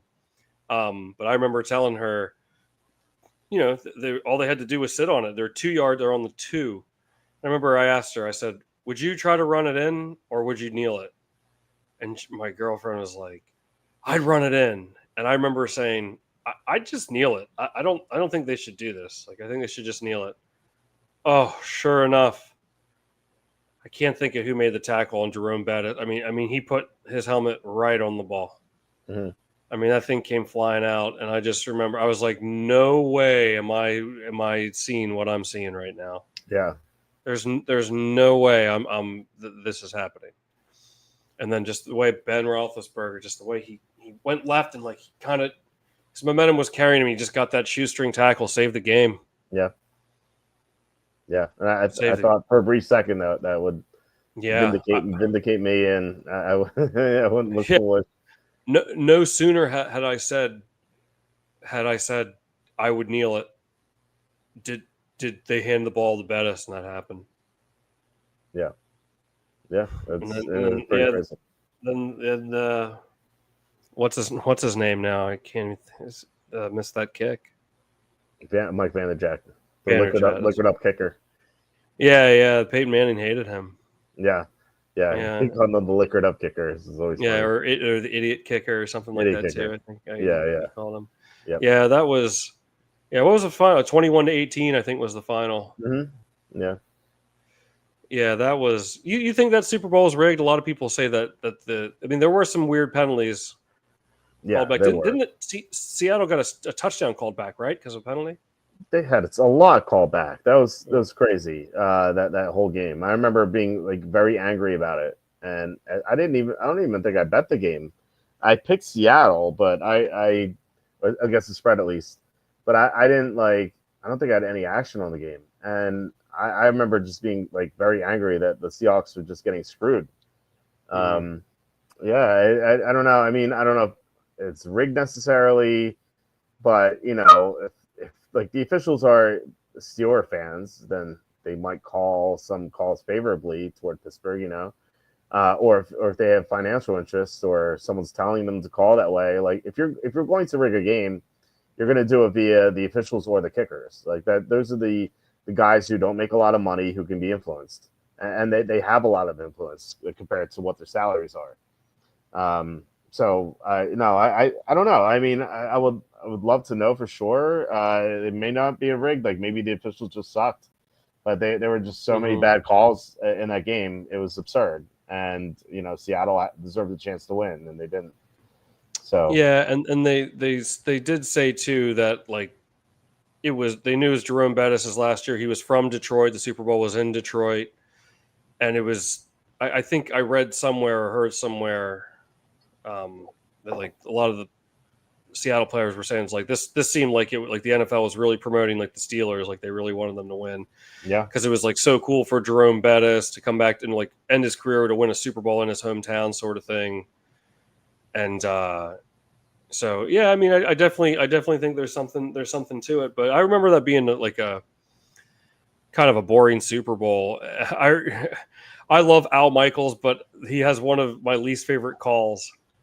When Antoine Randall throws that touchdown pass to Hines Ward, he's like, he was a quarterback in college. I don't know. It just, and I love, and I'm not throwing shade at Al Michaels because he's one of my all-time favorites. But like the way he was saying it, like quarterback in college, like as Hines Ward was catching it, just seemed kind of clunky and whatever. I mean, no shade. Al Michaels. I mean, think of all the great calls he's made. I heard him do this thing real quick. I think he was being interviewed on like maybe it was like the Dan Patrick show, and he was talking about the Malcolm Butler interception at the one call, and how he has like people like pointing like he's got like his sheet or whatever with his number, and they're like, here, like number 20, because like you can't mess up that call. Yeah. But like, and he said like interception they were right by 23. Yeah. I mean, you can. Yeah, but it was a perfect. Intercepted by Malcolm Butler. I mean, it was a perfect call. Yeah. Perfect call. Yeah. A lot of great calls by Al Michaels, especially the ones on Amazon this year is tremendous. Yeah. Just kidding. It feels like he's mailing. Oh, yeah. No, I know. You can tell he's getting frustrated. Like it's all right. Like, it's the end of his career. You know, he's just cashing checks at this point. Like he was one of the best. I agree, but not now. Like anyone watching football for the first time, and like imagine like this is your first year like really watching football, and then they're listening to our show. And like, oh, Al Michaels is great, and you remember him from the Amazon broadcast. Like, really, that guy? Yeah, that's true. He has had some. You can tell a couple times. It seems like he phoned it in a little bit on there, but I still think he's great. Remember when Robert Horry hit that big three in Game 5 for the Spurs in the 05 Finals? This guy is off the charts. I love that call. I love that goal. He was too. Remember that was Dennis for those. I like Dennis Miller. That was for context. Geez, this was 20 years ago. This was the 2005 NBA Finals. Yeah, when the Spurs 1-7 over the Pistons. Pistons were coming off. They were the defending champs. And Game 5, Robert Horry, I think he scored 22 points in the fourth quarter in overtime. Like he didn't have any points in the first three quarters. He just decided to go off. I remember it was inbound to Ginobili. Horry was the inbounder, and I love telling this story because Hubie Brown's there's a plethora of there's a parade of timeouts. Where are they going to inbound it and that sort of thing. And Hubie Brown is the color commentator going just make sure you don't leave Robert Horry open. His work is well documented. Yes. It's very well documented. Don't if I'm Larry Brown, it's like, hey guys, I know I don't have to say this, right? But make sure you don't leave Robert Horry open, huh? Yeah. Oh my God. They made him the inbounder, and I think that threw him off in that play. He threw it to Ginobili, and the Pistons went right over to trap. Horry stepped up, and Ginobili just bounced past right around him. He nailed the three. Oh, that was a thing of beauty. Yeah. Chris, you bring up bad memories for Chris here. I'm sorry, Chris. Hey, man, we dig up old bones here on our teams that have lost. I know it's heartbreaking, but sorry to do that to you, man. But hey, you guys had just won the year before. Yeah. What people forget is Rip had he did. Final play in this. Yeah. Those are good teams. The Detroit team kind of came out of nowhere, but they were always fun to watch. I just remember one of my favorite things ever. Tim Duncan in the post game interview. They're saying the first four games have been blowouts. Each time he's like, "What was the difference in this game?" And he looks over at Robert Horry, and he just goes, "Big shot, Bob. Big shot, Bobby." I freaking love that because it's just you can see Horry doing another interview, and Tim Duncan just stares at him for a sec. Big shot, Bob. It's freaking great, man. I love Horry. Horry should be in the Hall of Fame. Yeah, there's an argument for it. He gave nightmares to the Sixers, the team I rooted for. When Iverson went to the finals and he stepped over Tyronn Lue. In the game one of the coolest moments ever. But then the Sixers got swept the rest of the way because of Larry Brown's stupidity. We talk about leaving Robert Horry open. Larry Brown was just outcoached in that finals by Phil Jackson, just because. And it was the weirdest thing because they traded from Mutombo to guard Shaq, but they never let Mutombo guard Shaq one-on-one. And I'm not saying he could, but if you're going to trade for someone and just make this huge move, why not give him a chance to go one-on-one against Shaq? And they just never did. They'd always double team Shaq. Shaq would pass to the open guy every time, and that open guy would drain the three. That's the entire finals. It was we had Rick Fox, Robert Horry, Derek Fisher, sure. A couple other guys on the team I can't remember right now, but obviously Kobe too. Kobe Bryant, yeah, right. But obviously, but all the role players won that series for the Lakers. Brian Shaw probably. Yeah. There were a couple of those guys. It was a different guy going off each time. And it was always Horry. Horry always had a big game. Fisher had a huge series. They just were wide open, and Larry Brown just didn't adjust. Every time, just wide open. And I'm just let Mutombo guard him one-on-one and guard everyone else. And sure, let Shaq like get fatigued. You know, he's a big guy. Like he could get tired at some point. But they just never did. And a big issue for that Sixers team was they lost Theo Ratliff to injury in the middle of the season. I remember that like being like heartbroken because Ratliff was such a great defender. I love Ratliff. Again, not that he could have guarded Shaq, but it's just another body to throw at him, you know, just to get him tired. But like not having Ratliff, like their other option was just like a bench guy that wasn't any good. Whereas if you had Mutombo and Ratliff, like, you know, you could have like wore him down a little bit and maybe won a. I don't think they still would have won the finals, but maybe instead of 4-1, maybe 4-2 or 4-3. But yeah, that was like a very, very stupidly coached final by Larry Brown.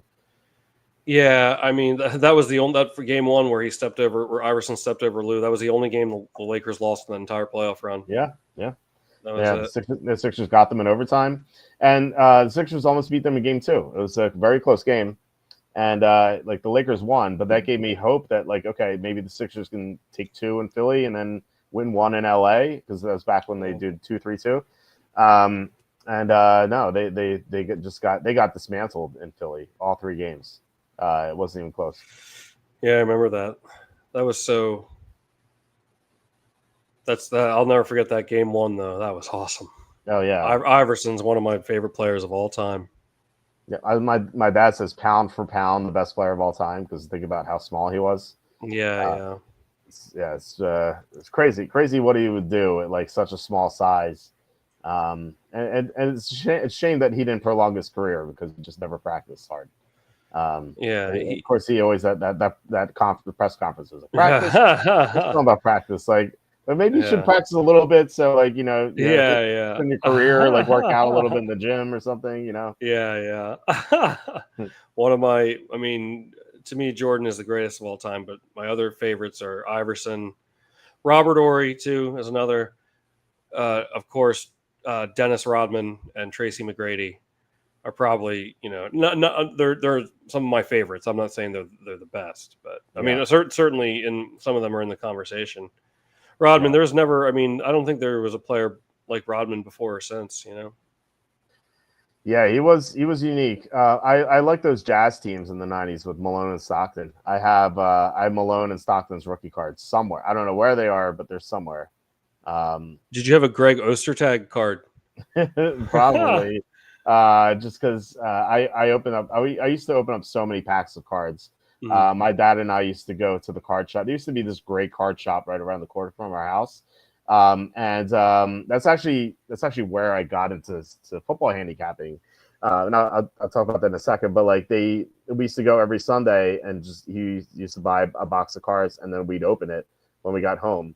And that was so much fun. And I remember just like trying to get like these, you know, the ultra rare like Kobe and Iverson rookies and stuff like that. Because like it was the 96-97. That was like when we did it mostly. It was like 95-96 and then 96-97. Like those are the 2 years we really did it. And dude, it's crazy how scarce the 96-97 boxes are. Except for Collector's Choice.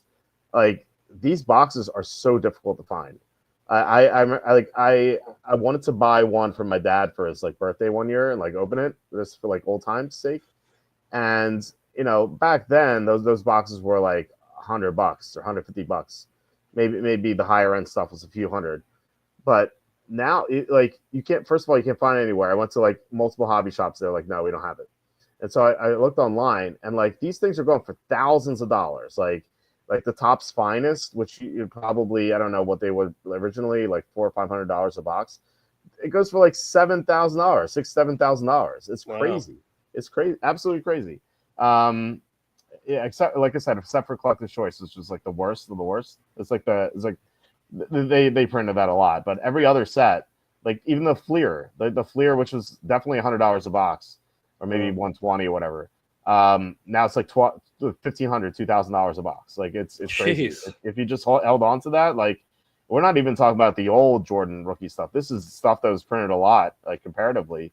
If you just held on to that, like you made a lot of money. Like congratulations. But yeah, no, it was so. But anyway, that store, they used to have a weekly contest, and it was just handicapping. Like you pick teams against the spread. It was free, and they just did it as a promo to get people to come in, and they had like whoever won the contest got a free box of cards. Not like the high end stuff, like the regular stuff. And the first time I ever did it, I went like 12-2 against the spread or whatever it was.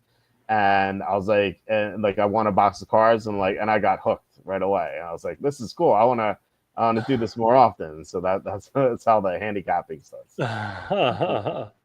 That's awesome. Wow. 12-2. Yeah.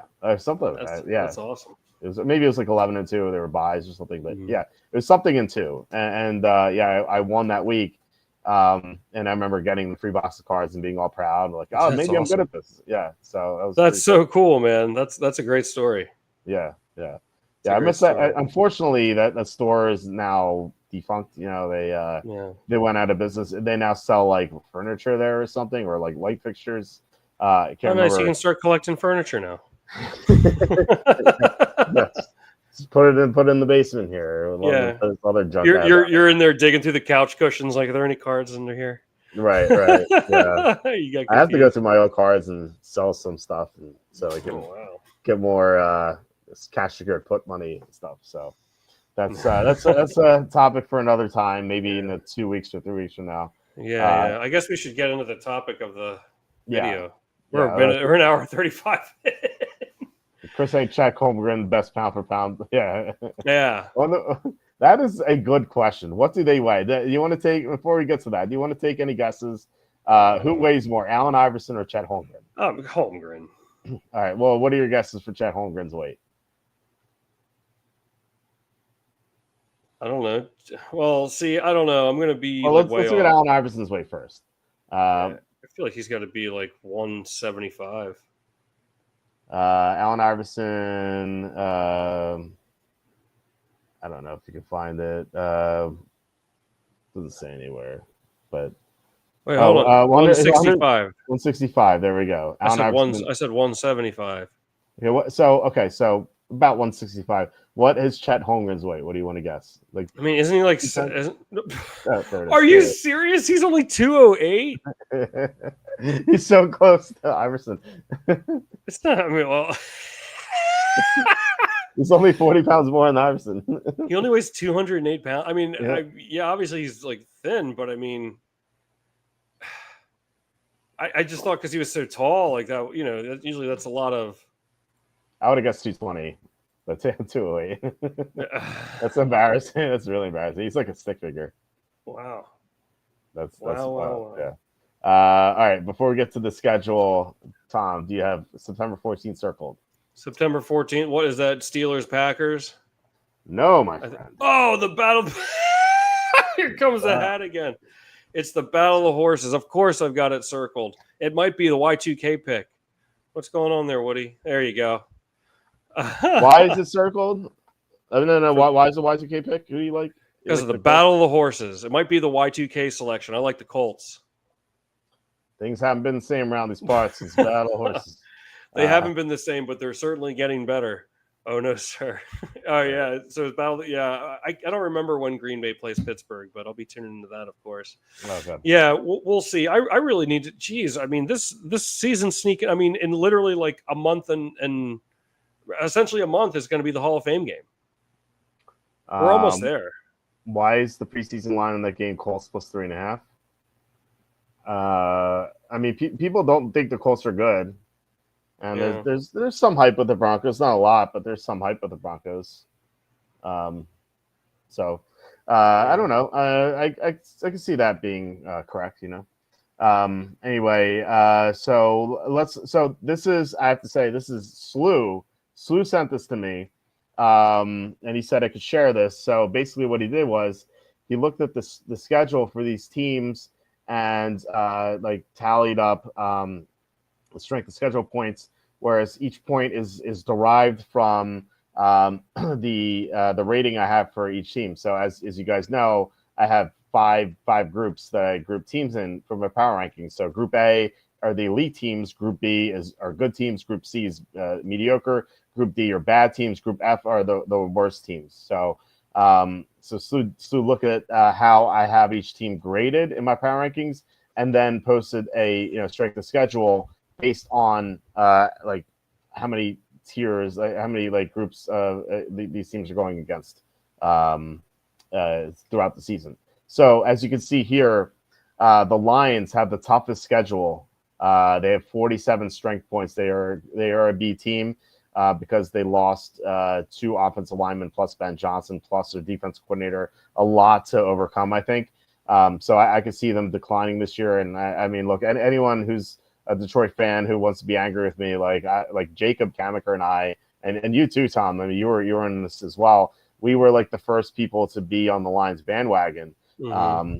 And it really related to the offensive line because the new management, they made it they made it like a pressing issue to upgrade the offensive line, but they lost Frank Ragnow, they lost Kevin Zeitler, and they have a bunch of unknowns in the interior right now.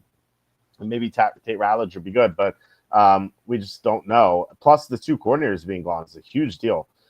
So I have them as Group B, and they have the toughest schedule. So I think, sorry, Chris and other Detroit fans, I think they're a great bet to bet under this year, and I think they're a great bet to miss the playoffs. They are, I think, plus 135 or so to miss the playoffs. So it's not like I was hoping for a better number, but I think the sports books kind of see what we're seeing. And so maybe this is something where you get like a profit boost and boost it up to like 180, 190 or something. But I think, especially like given how tough the NFC is, it's going to be very difficult for them to make the playoffs. Interesting that the Eagles, Cowboys, and Giants, three teams from the NFC East, who have they're tied for the same schedule. Well, it kind of makes sense because all these teams are playing against each other, I mean that makes sense. But for anyone, I think someone said earlier in the chat that the Giants are a sleeper team this year, and I think they are better than people think. But this strength of schedule is going to be very difficult for them to overcome, I think. And then Dallas as well. I think Dallas is a good team to fade this year because I don't trust Brian Schottenheimer. I don't trust the offensive line. I don't trust Dak Prescott to stay healthy. I don't trust George Pickens to behave properly. I don't trust the defense with all those injuries. I think this team's flawed, and they're still overrated. Like, I think some people might think that like the Eagles and Cowboys are the two top teams in that division, where it was like definitely not true. Like the Redskins are a really good team, and the Redskins, interestingly, have the easiest schedule in that division. So maybe that's another reason to bet them to win the Super Bowl. Although Cassandra, I'm sure, will yell at me for that. And then we'll round up the top five, and then you can give your thoughts on the toughest schedules. The Bears are fifth place, and then you have your Packers at sixth.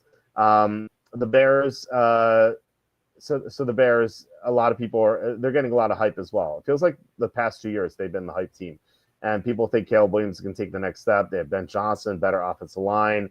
Rome Odunze is the second year. They drafted Loveland. They drafted Luther Burden. Like, they have a lot going on for them, but I don't like their defense.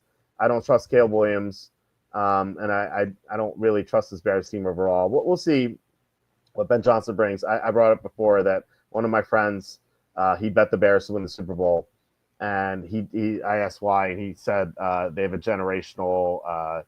He said, well, first of all, he said they have a great roster. But he also said that he was a big fan of Caleb Williams. And I'm like, I don't know. I don't really trust Caleb Williams. And I brought up this point. There have only been 2 first-year coaches to ever win the Super Bowl. And those coaches, their quarterbacks were Joe Montana and who was the other one? I can't remember. Johnny Unitas. Johnny Unitas and Joe Montana. Those are their 2 quarterbacks. Would you put Caleb Williams in that category, Tom? Next question. So, as you can see, I don't really like. I think the Bears are going to be overhyped again. And real quick on the Browns, to kind of like, let's just round out these top 7. The Browns might be a good under team. And like, yeah, obviously, they suck, but like their overall number is low. So that might just prevent people from betting them. But given how tough their schedule is, which is not a surprise because the AFC North is tough division. It kind of like, if you have like, a bad team like the Saints, for example, like they have an easy schedule, so maybe you don't want to bet the under there, but the under for the Browns looks pretty good. So what are your thoughts on the toughest schedules there? You see any like good betting opportunities from this before we get to the easy schedules? Well, I think I didn't realize my Packers had that tough of a schedule this year, so that's going to be. Mm-hmm. I still think they're going to be good. I really am high on Matt Golden. I'm very excited to see what I'm gonna bet him to score a touchdown in the very first game.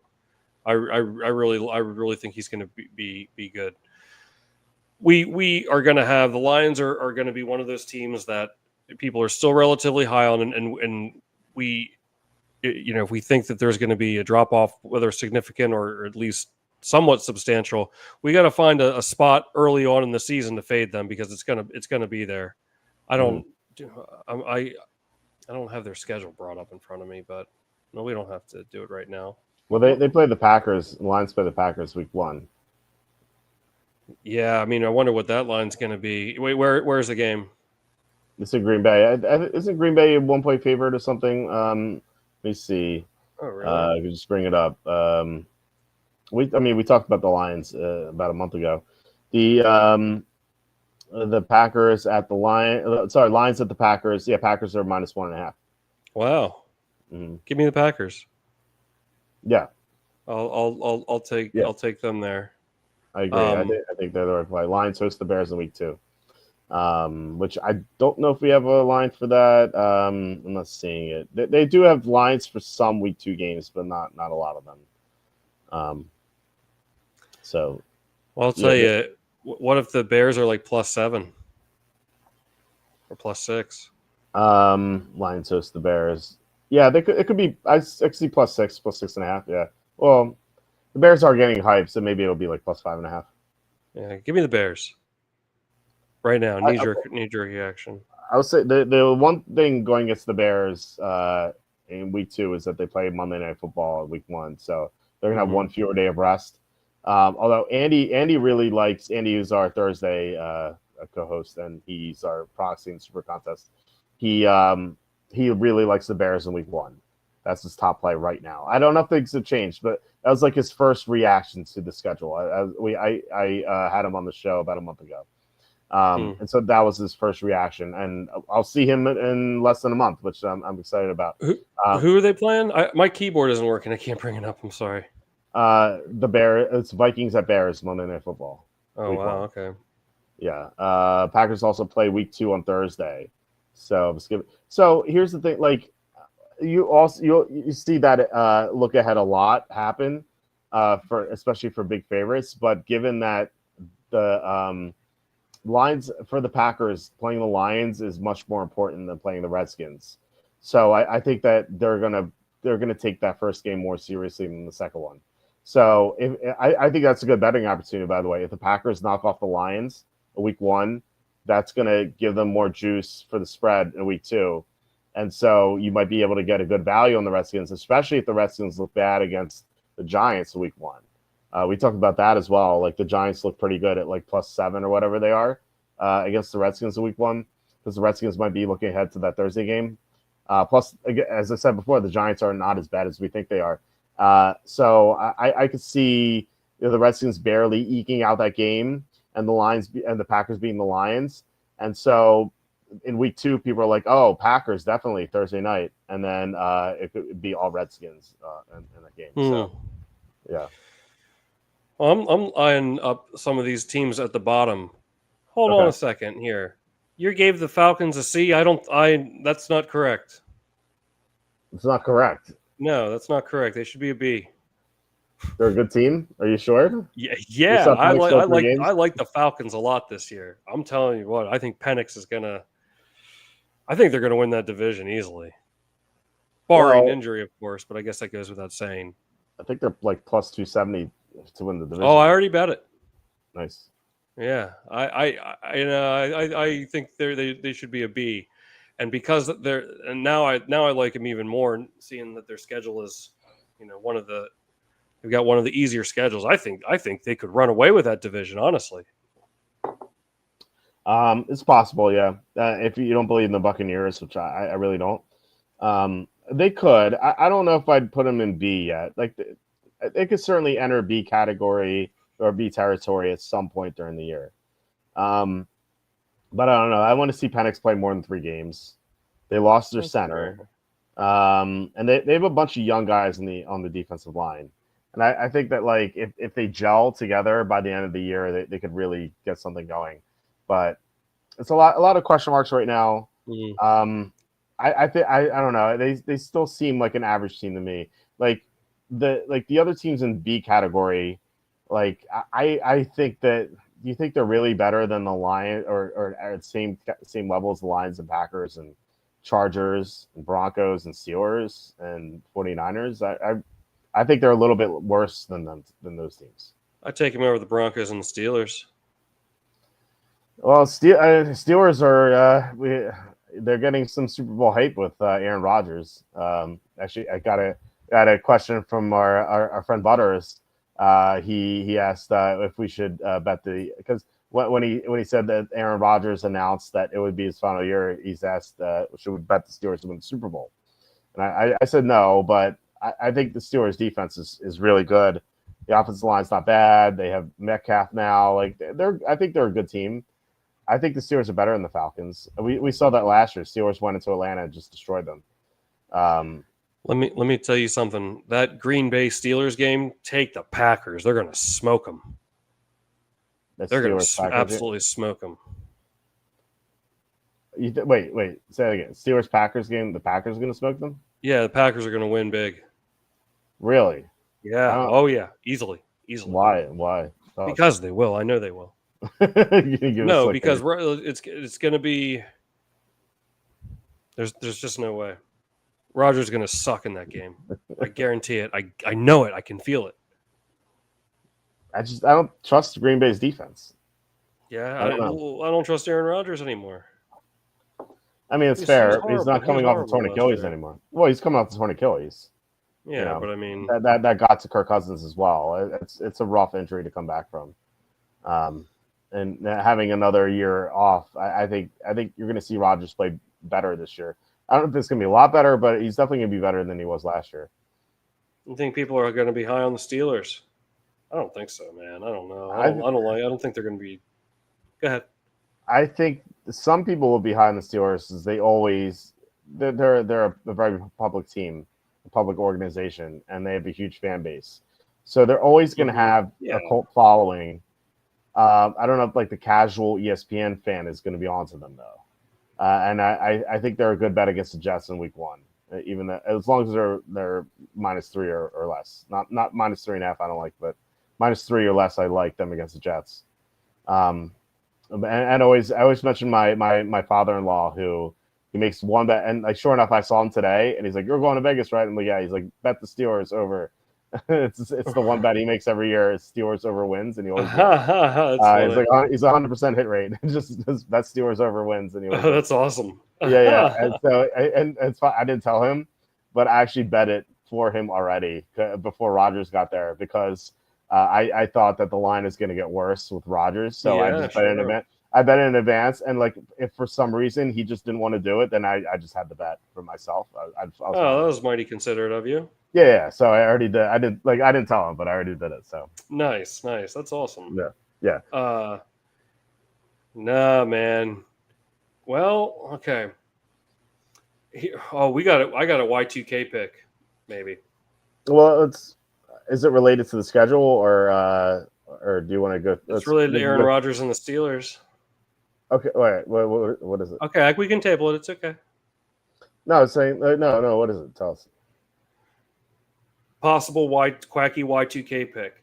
If the Steelers win their first 2 games against the Jets and Seattle, I love the Patriots at home against the Steelers in Week 3.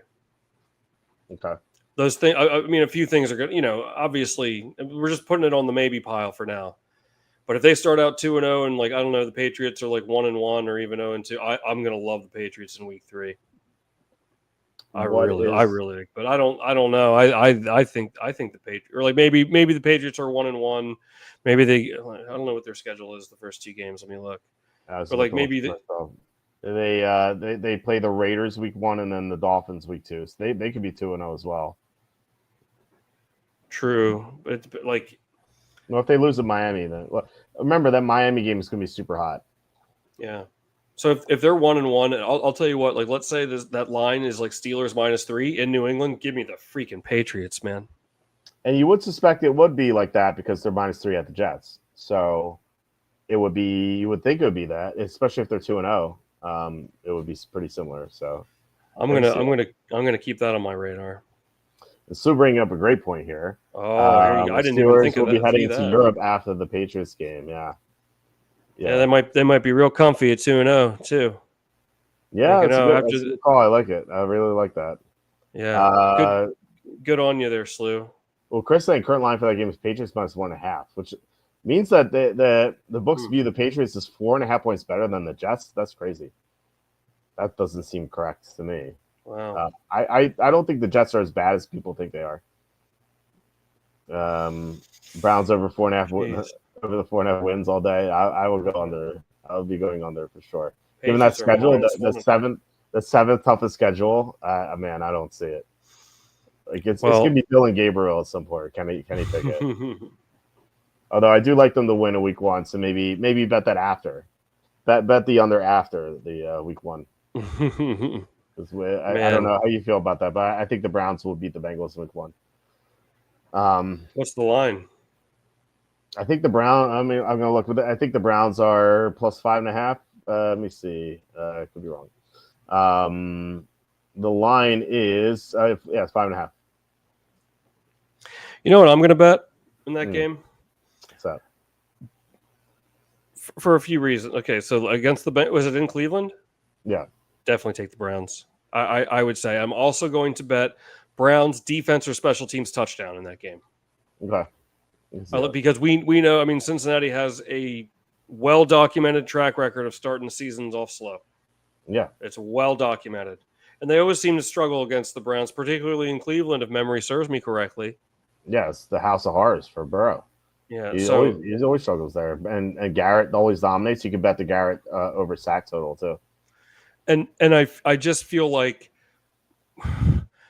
it's like they have 3 quarterbacks, none of them like proven, and then there's Shedeur Sanders. Are they going to try some like weird gadget play or fake punt? Who knows? Like I don't know. I like Browns defense or special teams touchdown.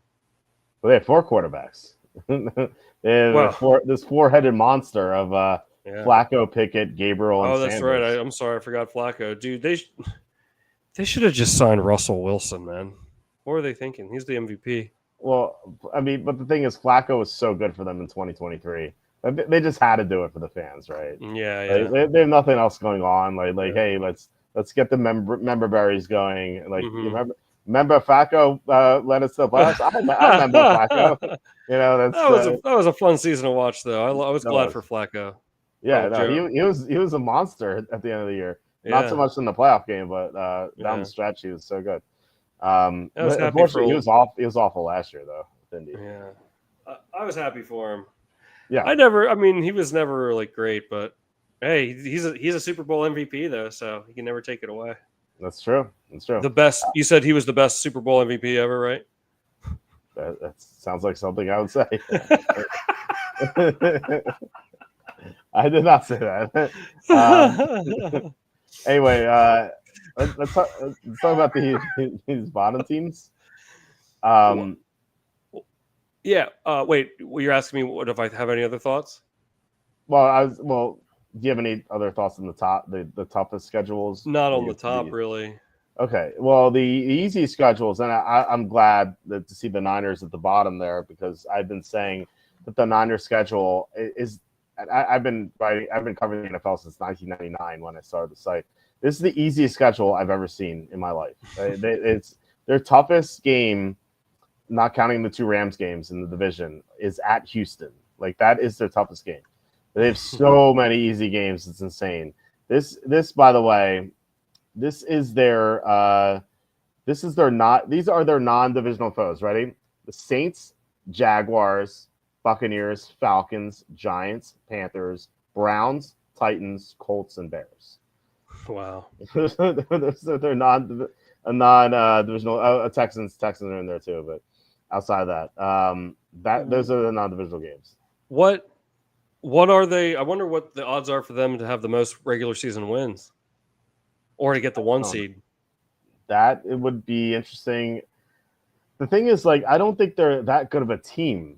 Like, I have them in B. They could easily be C. Like, I was looking at their roster. I just did their season preview today, actually, and man, the roster is just not good. Like, they have some positive things, and if Christian McCaffrey's healthy, then that obviously will help them in the red zone where they really struggled last year.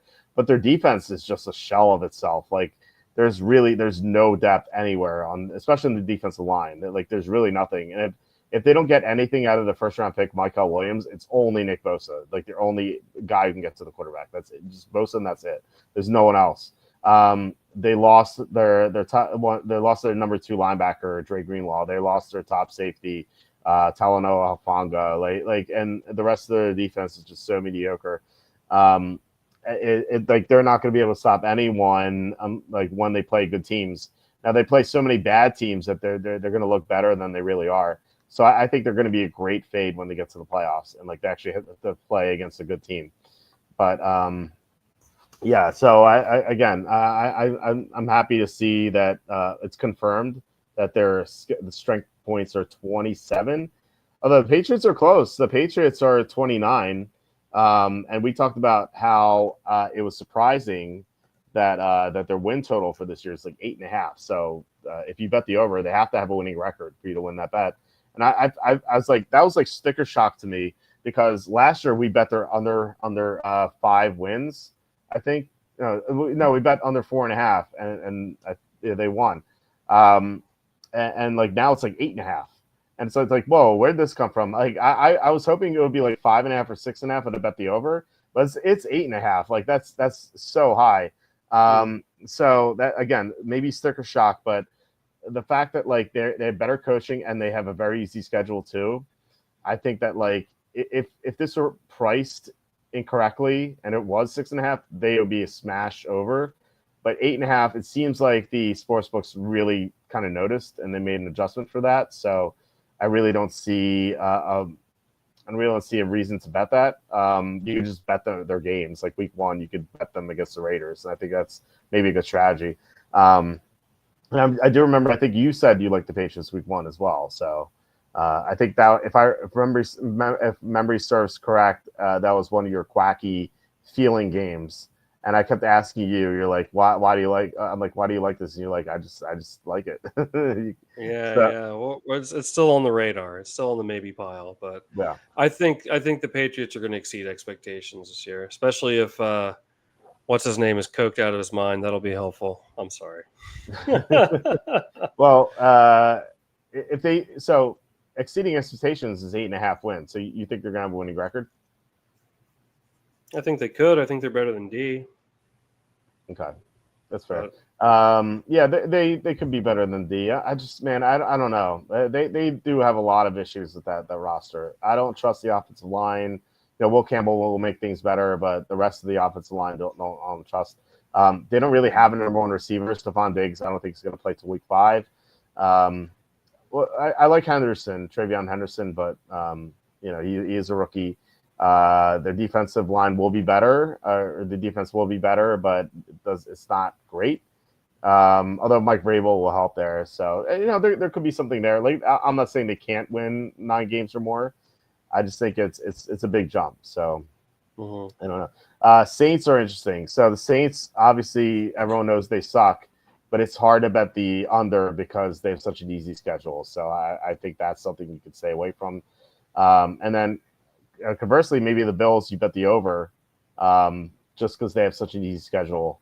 Like the division, obviously, like it seems like at least 5-1, probably 6-0, unless like the week 18 game they just lose because they don't need to win. So there's that. Panthers over could be an interesting. Jets over. So the Jets, obviously, the season preview I have for them is not going to be coming for a few weeks. But I was kind of I went into my season preview thinking like this team's not good, and then I was like, okay, this is better than I thought. This is better than I thought too. This is better than I thought. I was like, and I came away thinking like, oh, this team could be close to 500. So maybe they're not D either, and they have an easy schedule, and everyone seems to think that they're going to suck. So I think they could be a good over team, especially after week one. If they lose to the Steelers, like I think they will, then I think that they could be a good over team after week one. So I don't know if I've bet them yet, but something to keep in mind. So anything else here standing out is like the easiest schedules? Oh boy, well I love seeing the Bills down there. It makes my I've got the Bills at 40-1. That's right. So win the Super Bowl. Win the Super Bowl. I'm excited, man. So That's awesome. that makes me feel good about that. Yeah. Panthers, that they're another interesting team. They're another team that I expect. I really like. I feel like there's always a team that is like makes like a little run at the end of the season or shows significant improvement at the end of the season, and then the following year they, maybe surprise some people. I think that team could maybe be the Panthers this year. I think they're going to exceed expectations. So I like seeing them down there too. I would consider their over wins if it was. I mean, I'm going to guess it's like 6.5 or 7.5. But Panthers. I will look right now. Carolina it's 6.5. Yeah. I'll take the over. Yeah, I can see that. What scares me is like, what if Bryce Young reverts to what he was? Right. No, for sure. I remember how bad he was. Like it was ghastly how horrible. Yeah. He was. No, you're right. That's a very good point too. And he burned us last year. That opening game, remember, against the Saints. Oh my God, he was truly horrible. Yeah. Brown 6-11. I don't know, man. We'll see. It's such a tough schedule. Lions 10.5 wins easily under. Yeah, I agree for sure.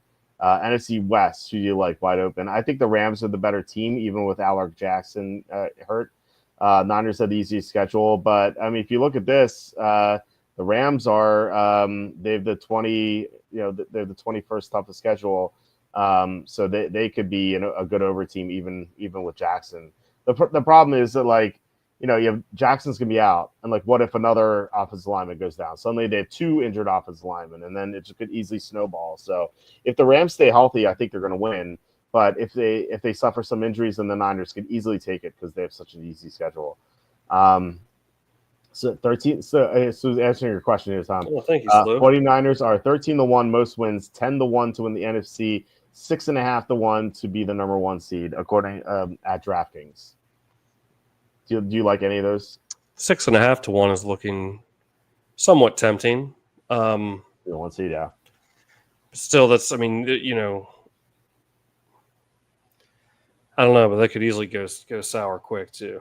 I mean, I don't know, but like they're decent enough, and you Christian McCaffrey, but then I guess the other part of it is there's question marks if he's going to stay healthy. Then I don't know. They could maybe pull it off. Like I think they're good enough to put a lot of wins together. But I for now I'll stay away from it. But okay.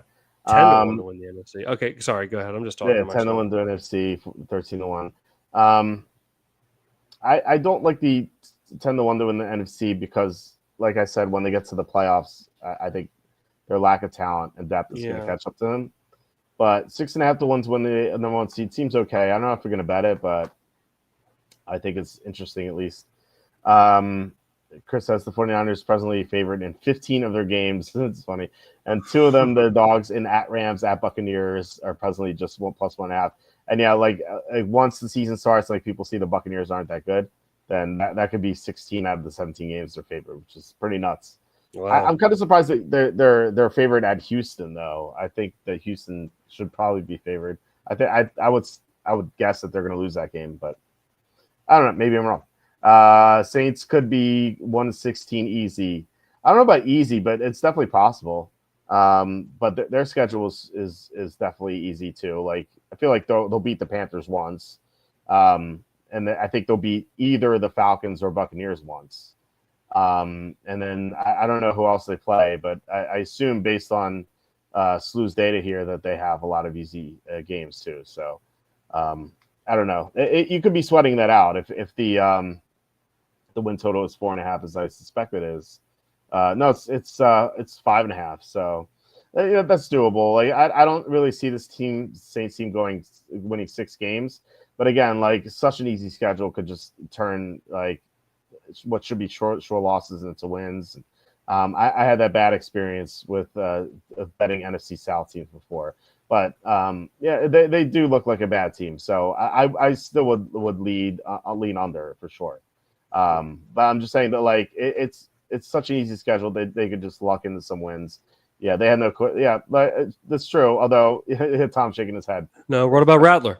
Spencer the Silver Snake Rattler. Yeah, that's right. The snake. Don't be hating on the snake. Love to eat. Saints have a nice stretch against the Panthers, Jets, and Titans. Probably win at least one of those.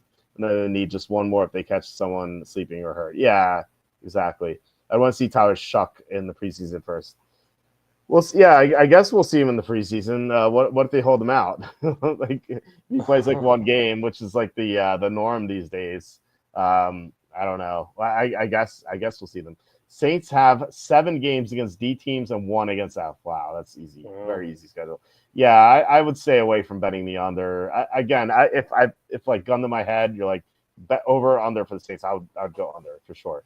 But I don't know. It's scary. Like all these easy games are scary. But yeah, we'll see. He'll probably suck, but who knows? Well, I mean, maybe one of their 2 quarterbacks will be just okay. Like out of 10, like what if one of them's like a 4 out of 10 or 3 out of 10? Rattler will be a solid 8. 8 out of 10. Yeah, he'll be on the level of CJ Stroud, Spencer Rattler too. Spencer Blake Griffin quarterback. No, I mean, look, with Spencer Rattler, joking aside, he was once considered the number 1 overall prospect in his draft class. Like this is way early in his collegiate career, but he came into college being super highly recruited, and he was a 5-star recruit and everything. He had all the talent in the world. He just like never developed mentally and stuff, and he just like off the field distractions too, just kind of pushed him down when he was drafted. But he has natural talent, so I don't know. Maybe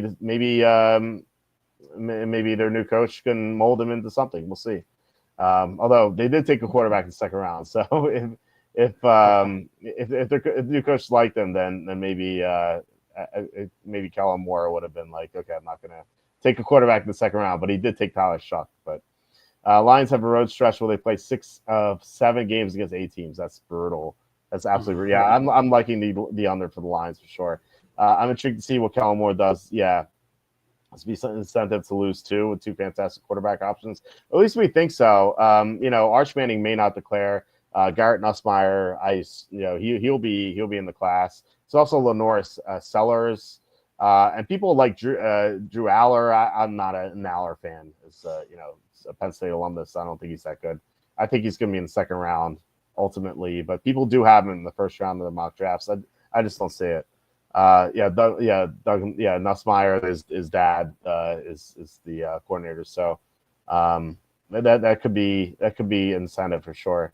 No quarterback, and they're old. Saints, they drafted an old quarter. Yeah, Shuck is like 25 already, but it worked out for Bo Nix and Penix. They're both at 25 now, despite being in the second years, and they both had Nix had a good rookie year, and Penix had a good 3 games at the end. So.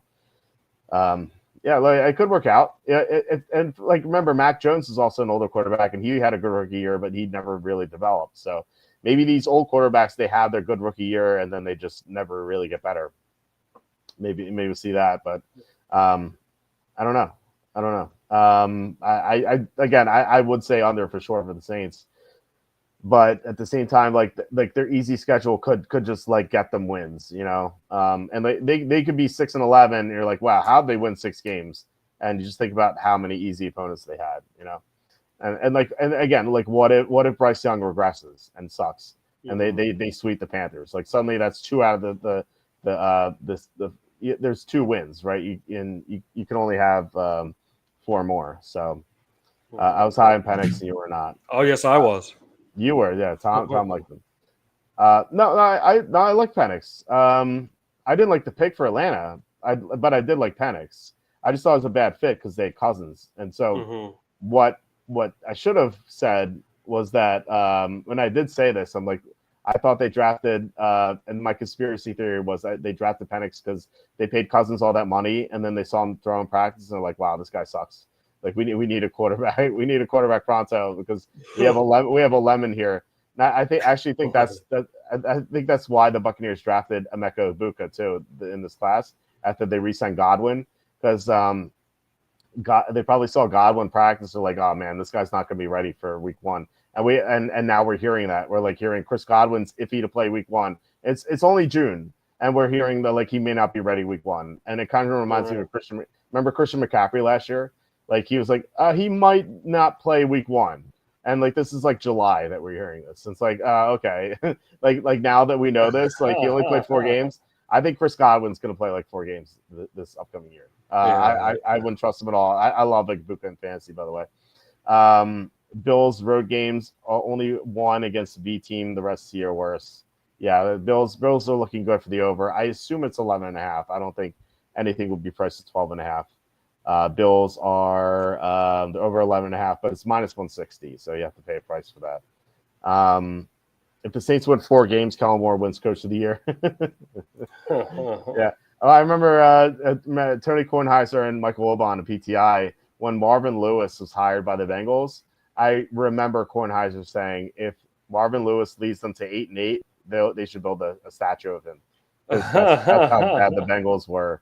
And, I mean, he got to the playoffs on many occasions. Not that they went anywhere in the playoffs, but, like, considering how bad the Bengals were before he got there, that's funny. They should have built the statue. And then he gets fired after winning their way out of top 3 picks. Yeah, exactly. They don't get Manning or Nussmeier. Thank you so much, Slew, for sending this video over. Slew, great work, man. Very helpful, especially, my trip to Vegas is in less than a month from now, so I'll be looking to see, and especially as like the season previews are released, like who to bet like over unders on, and like make the playoffs, not make the playoffs. Like this is definitely gonna be helpful for that. So I really appreciate it. So thank you so much for sending this over. Yeah, for sure. All right, last thing before we head out, we have a golf to talk about. So let's bring back this window, and we have 2 guys. Check home is still there, yeah. We have 2 guys currently in second place right now. This is very congested, as you can see here. Wow. So Aldrich Potgeier, Poltergeist as they call him, he's in first place. He's 19 under right now. Look at this easy golf course, especially after the U.S. Open was 2 weeks ago, and the winner was 1 under. There's only one guy under par. Jeez, you think this golf course is a little bit easier than the U.S. Open? Tell me. Because the U.S. Open had 100-yard bunkers. This is super easy. This is I called it mini golf. Like it's ridiculous. So our guys that we have are Max Grazerman, who's 17 under, and Jake Knapp, who's also 17 under. So we have 2 guys in contention right now, and Data Golf has them at 12% to win and 10.1% to win. So we enter this Sunday at, according to Data Golf, at 22.1% to win. We also have Ben Griffin down here at 1.9% as well. So he's in the mix. This is a course where you can easily go 9 under or 10 under on a day. We see this with Poltergeist here, -7 today, 6 under today, 6 under today, 6 under. In round 1, the first round leader was 10 under. So this is one of the easiest golf courses on tour. It's a long golf course, but they're like the fairways are so wide. There's like you can't miss the fairway, and then the only thing is like the greens are a little small, but like it's still easy to get there, especially if you have power off the tee. Like Poltergeist, you can see Poltergeist's power off the tee here. This is all he does well. Look, driving distance 3 out of 3. That's the only thing he does well. Putting, he's not bad putter. No, he does nothing else well, and he's in first place. Like this is one of the longest golf courses, and so Look at Max Grazeman by comparison. So he also has good power to see, not like Poltergeist, but he does like putting's really good, approach is solid. And then we have Jake Knapp, who won the Mexico Open, which is a very similar golf course. He won the Mexico Open last year. This is a very similar golf course, driving distance really good, putting good, and then everything else average. Accuracy means nothing at this golf course, absolute nothing. So don't be worried about seeing something like that. So like this is a tough thing to do. Like how do you hedge? Because I think someone who's 14 under 14 under right now could easily win. Like if like Griffin or Fitzpatrick or etc. If they go 9 under, they're at 23 under for the day, and like Poltergeist could go 3 under and they win. So I think anyone who's 14 under right now is definitely in contention.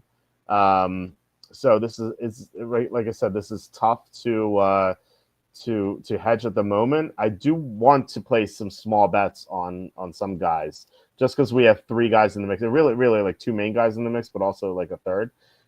So let's get to the odds here, and we have Poltergeist is the favorite right now at 3-1, and then our 2 guys are the next favorites. Grazerman is 6-1, and I actually want to get the odds that we have on these 2. Grazeman we have at 40-1, and Knapp we have at 83-1.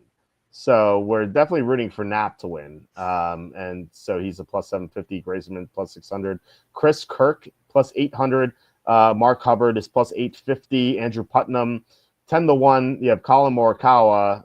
We'll get to him in a second. 14-1. Michael Thor Bjornsson 16 under. Thrish John Lawrence. Every time I see this, I'm thinking like Trevor Lawrence is like golfing. 22-1. Harry Hall. I almost bet Harry Hall. I did not. 25-1. Jackson Suber 33-1. Nikolai Højgaard 35-1, and then our other guy Ben Griffin at 40-1, and then you have a lot of like long shots after that. So go back to Data Golf and like try to figure out like who we're gonna bet. So Poltergeist at 3-1, it's not great value, but he has the driving distance. He was 6th place in his previous tournament. I consider betting him as well. I just saw like the negative putting, and I'm like, this is gonna be a birdie fest. Like I don't like bad putters in birdie fests, but he has such great driving distance that he's just making up for it. So and he's also 20. Like think about how good this guy could be eventually if he figures out like the other parts of this game. Like with his driving distance, like if he can learn to have good approach play and putt well, like he could be a monster down the road. Like can a 20-year-old like compete? Like is he gonna like choke? Like is bad putter gonna get him? I think it's definitely possible. In a 3-1, it doesn't seem great. He's the favorite right now, but like he could easily just kind of like the par to start the tournament, and then suddenly he's not in first place. So I don't really want to bet him at 3-1. Chris Kirk is probably hold on a second. He is probably the best golfer among the 17 unders who we haven't bet. He doesn't have great driving distance, which is kind of like makes me confused. He's not a good putter, but he's really good approach play, good accuracy. Like it doesn't seem like a guy who could do well at this course.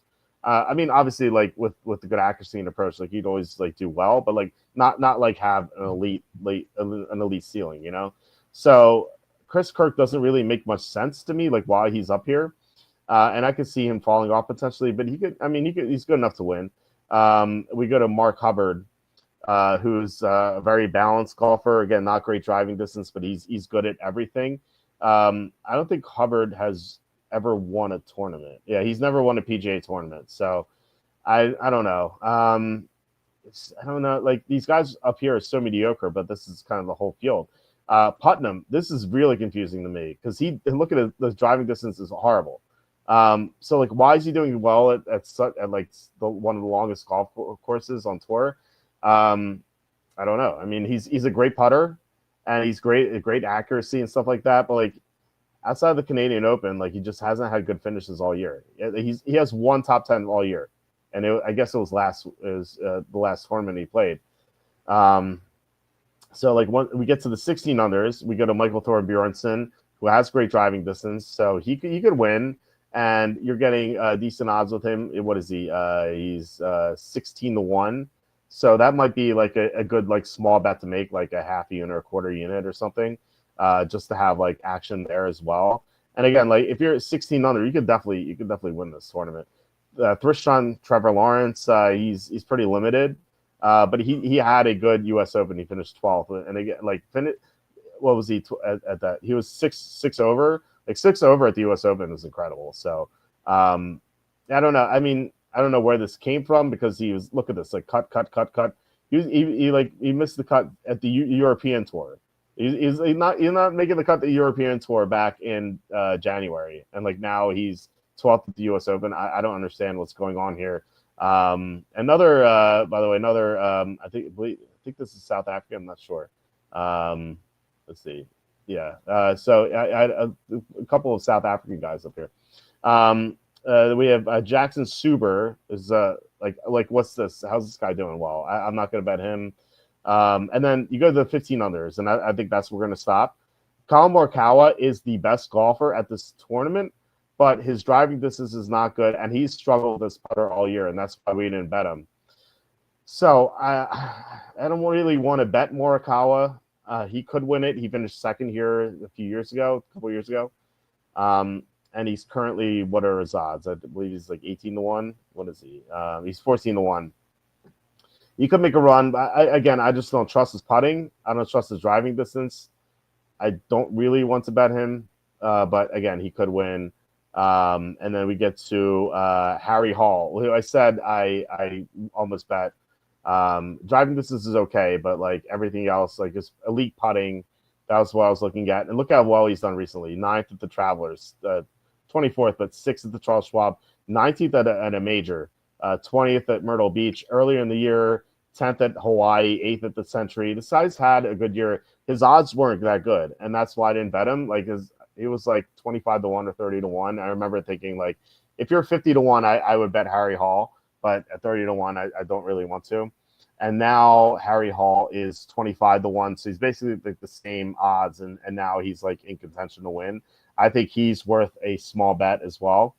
And then the last guy is Nikolai Højgaard, and he's kind of like Poltergeist here. He's a great driving distance, and unlike Poltergeist, he is good approach, but doesn't really do anything else well. He got this second is a team event, so I don't really count that. But he did get 8th at the Mexico Open, and I said Mexico Open, that golf course is like very similar to this one, just like really long but wide open fairways where you don't get penalized for missing, like for like being inaccurate. So the fact that he finished 8th, I almost bet him as well. I just, again, this bad putting kept me off of him. So in summary, I don't really see like any great values to hedge. My dream is that like they start and like Grayson and Kirk birdie the first few holes, and we get some great odds with guys like behind them. That's my hope. We'll see. I think I'm pretty comfortable right now. I think that we have the two best guys at the top outside of Morikawa. But I think betting a small amount on Harry Hall is interesting. And who was the other guy? Was it Thor Bjornsson? Yeah, Michael Thor Bjornsson. Betting a couple, like a quarter unit on each. I think that's interesting. And again, Thor Bjornsson 16-1, Harry Hall's 25-1. I might do like a quarter unit on each as like a beginning hedge, and I might try to hedge more as we as the day progresses. So that's where we stand right now, and I hope we win, particularly with Nap. That'd be great. So I'll be rooting for you. Thank you very much. Yeah, that was good luck to you guys tomorrow. Otherwise, thank you so much, guys, for watching. Really appreciate it. I hope you guys have a great weekend and everything. And Tom, do you want to plug your Twitch chat before we head out? Oh, well, how about plugging my Twitter? If you're not following me on Twitter, you should. It's here at Quacky T. The baseball picks, like I was saying, have been hot. So hope you guys give me a follow, and we keep the good times rolling. We've had a couple good streaks here. So Yeah, follow at Quacky T on Twitter. Tom is hitting 75% of his baseball bets, betting nothing but underdogs. Yeah, So it's follow Quacky T, follow his picks. I am betting his picks. I'm betting all of them, and my bankroll has increased. So thank you yeah, very much, Tom. that's what we like here on the show. Yeah, absolutely. All right, guys. So Thanks so please, much, everybody. yeah, please hit like, subscribe, comment below, share this video, visit the link in the description for the merch store. All that would be appreciated. We'll be back on Tuesday. So unlike this week, we are going to have a normal schedule. This past week, we couldn't do Wednesday, Thursday shows because of the NBA draft, but next week we have nothing going on. So we'll get back to it. But yeah, I hope you guys have a great rest of your night and great rest of your weekend. And I'll talk to you on Tuesday. See y'all.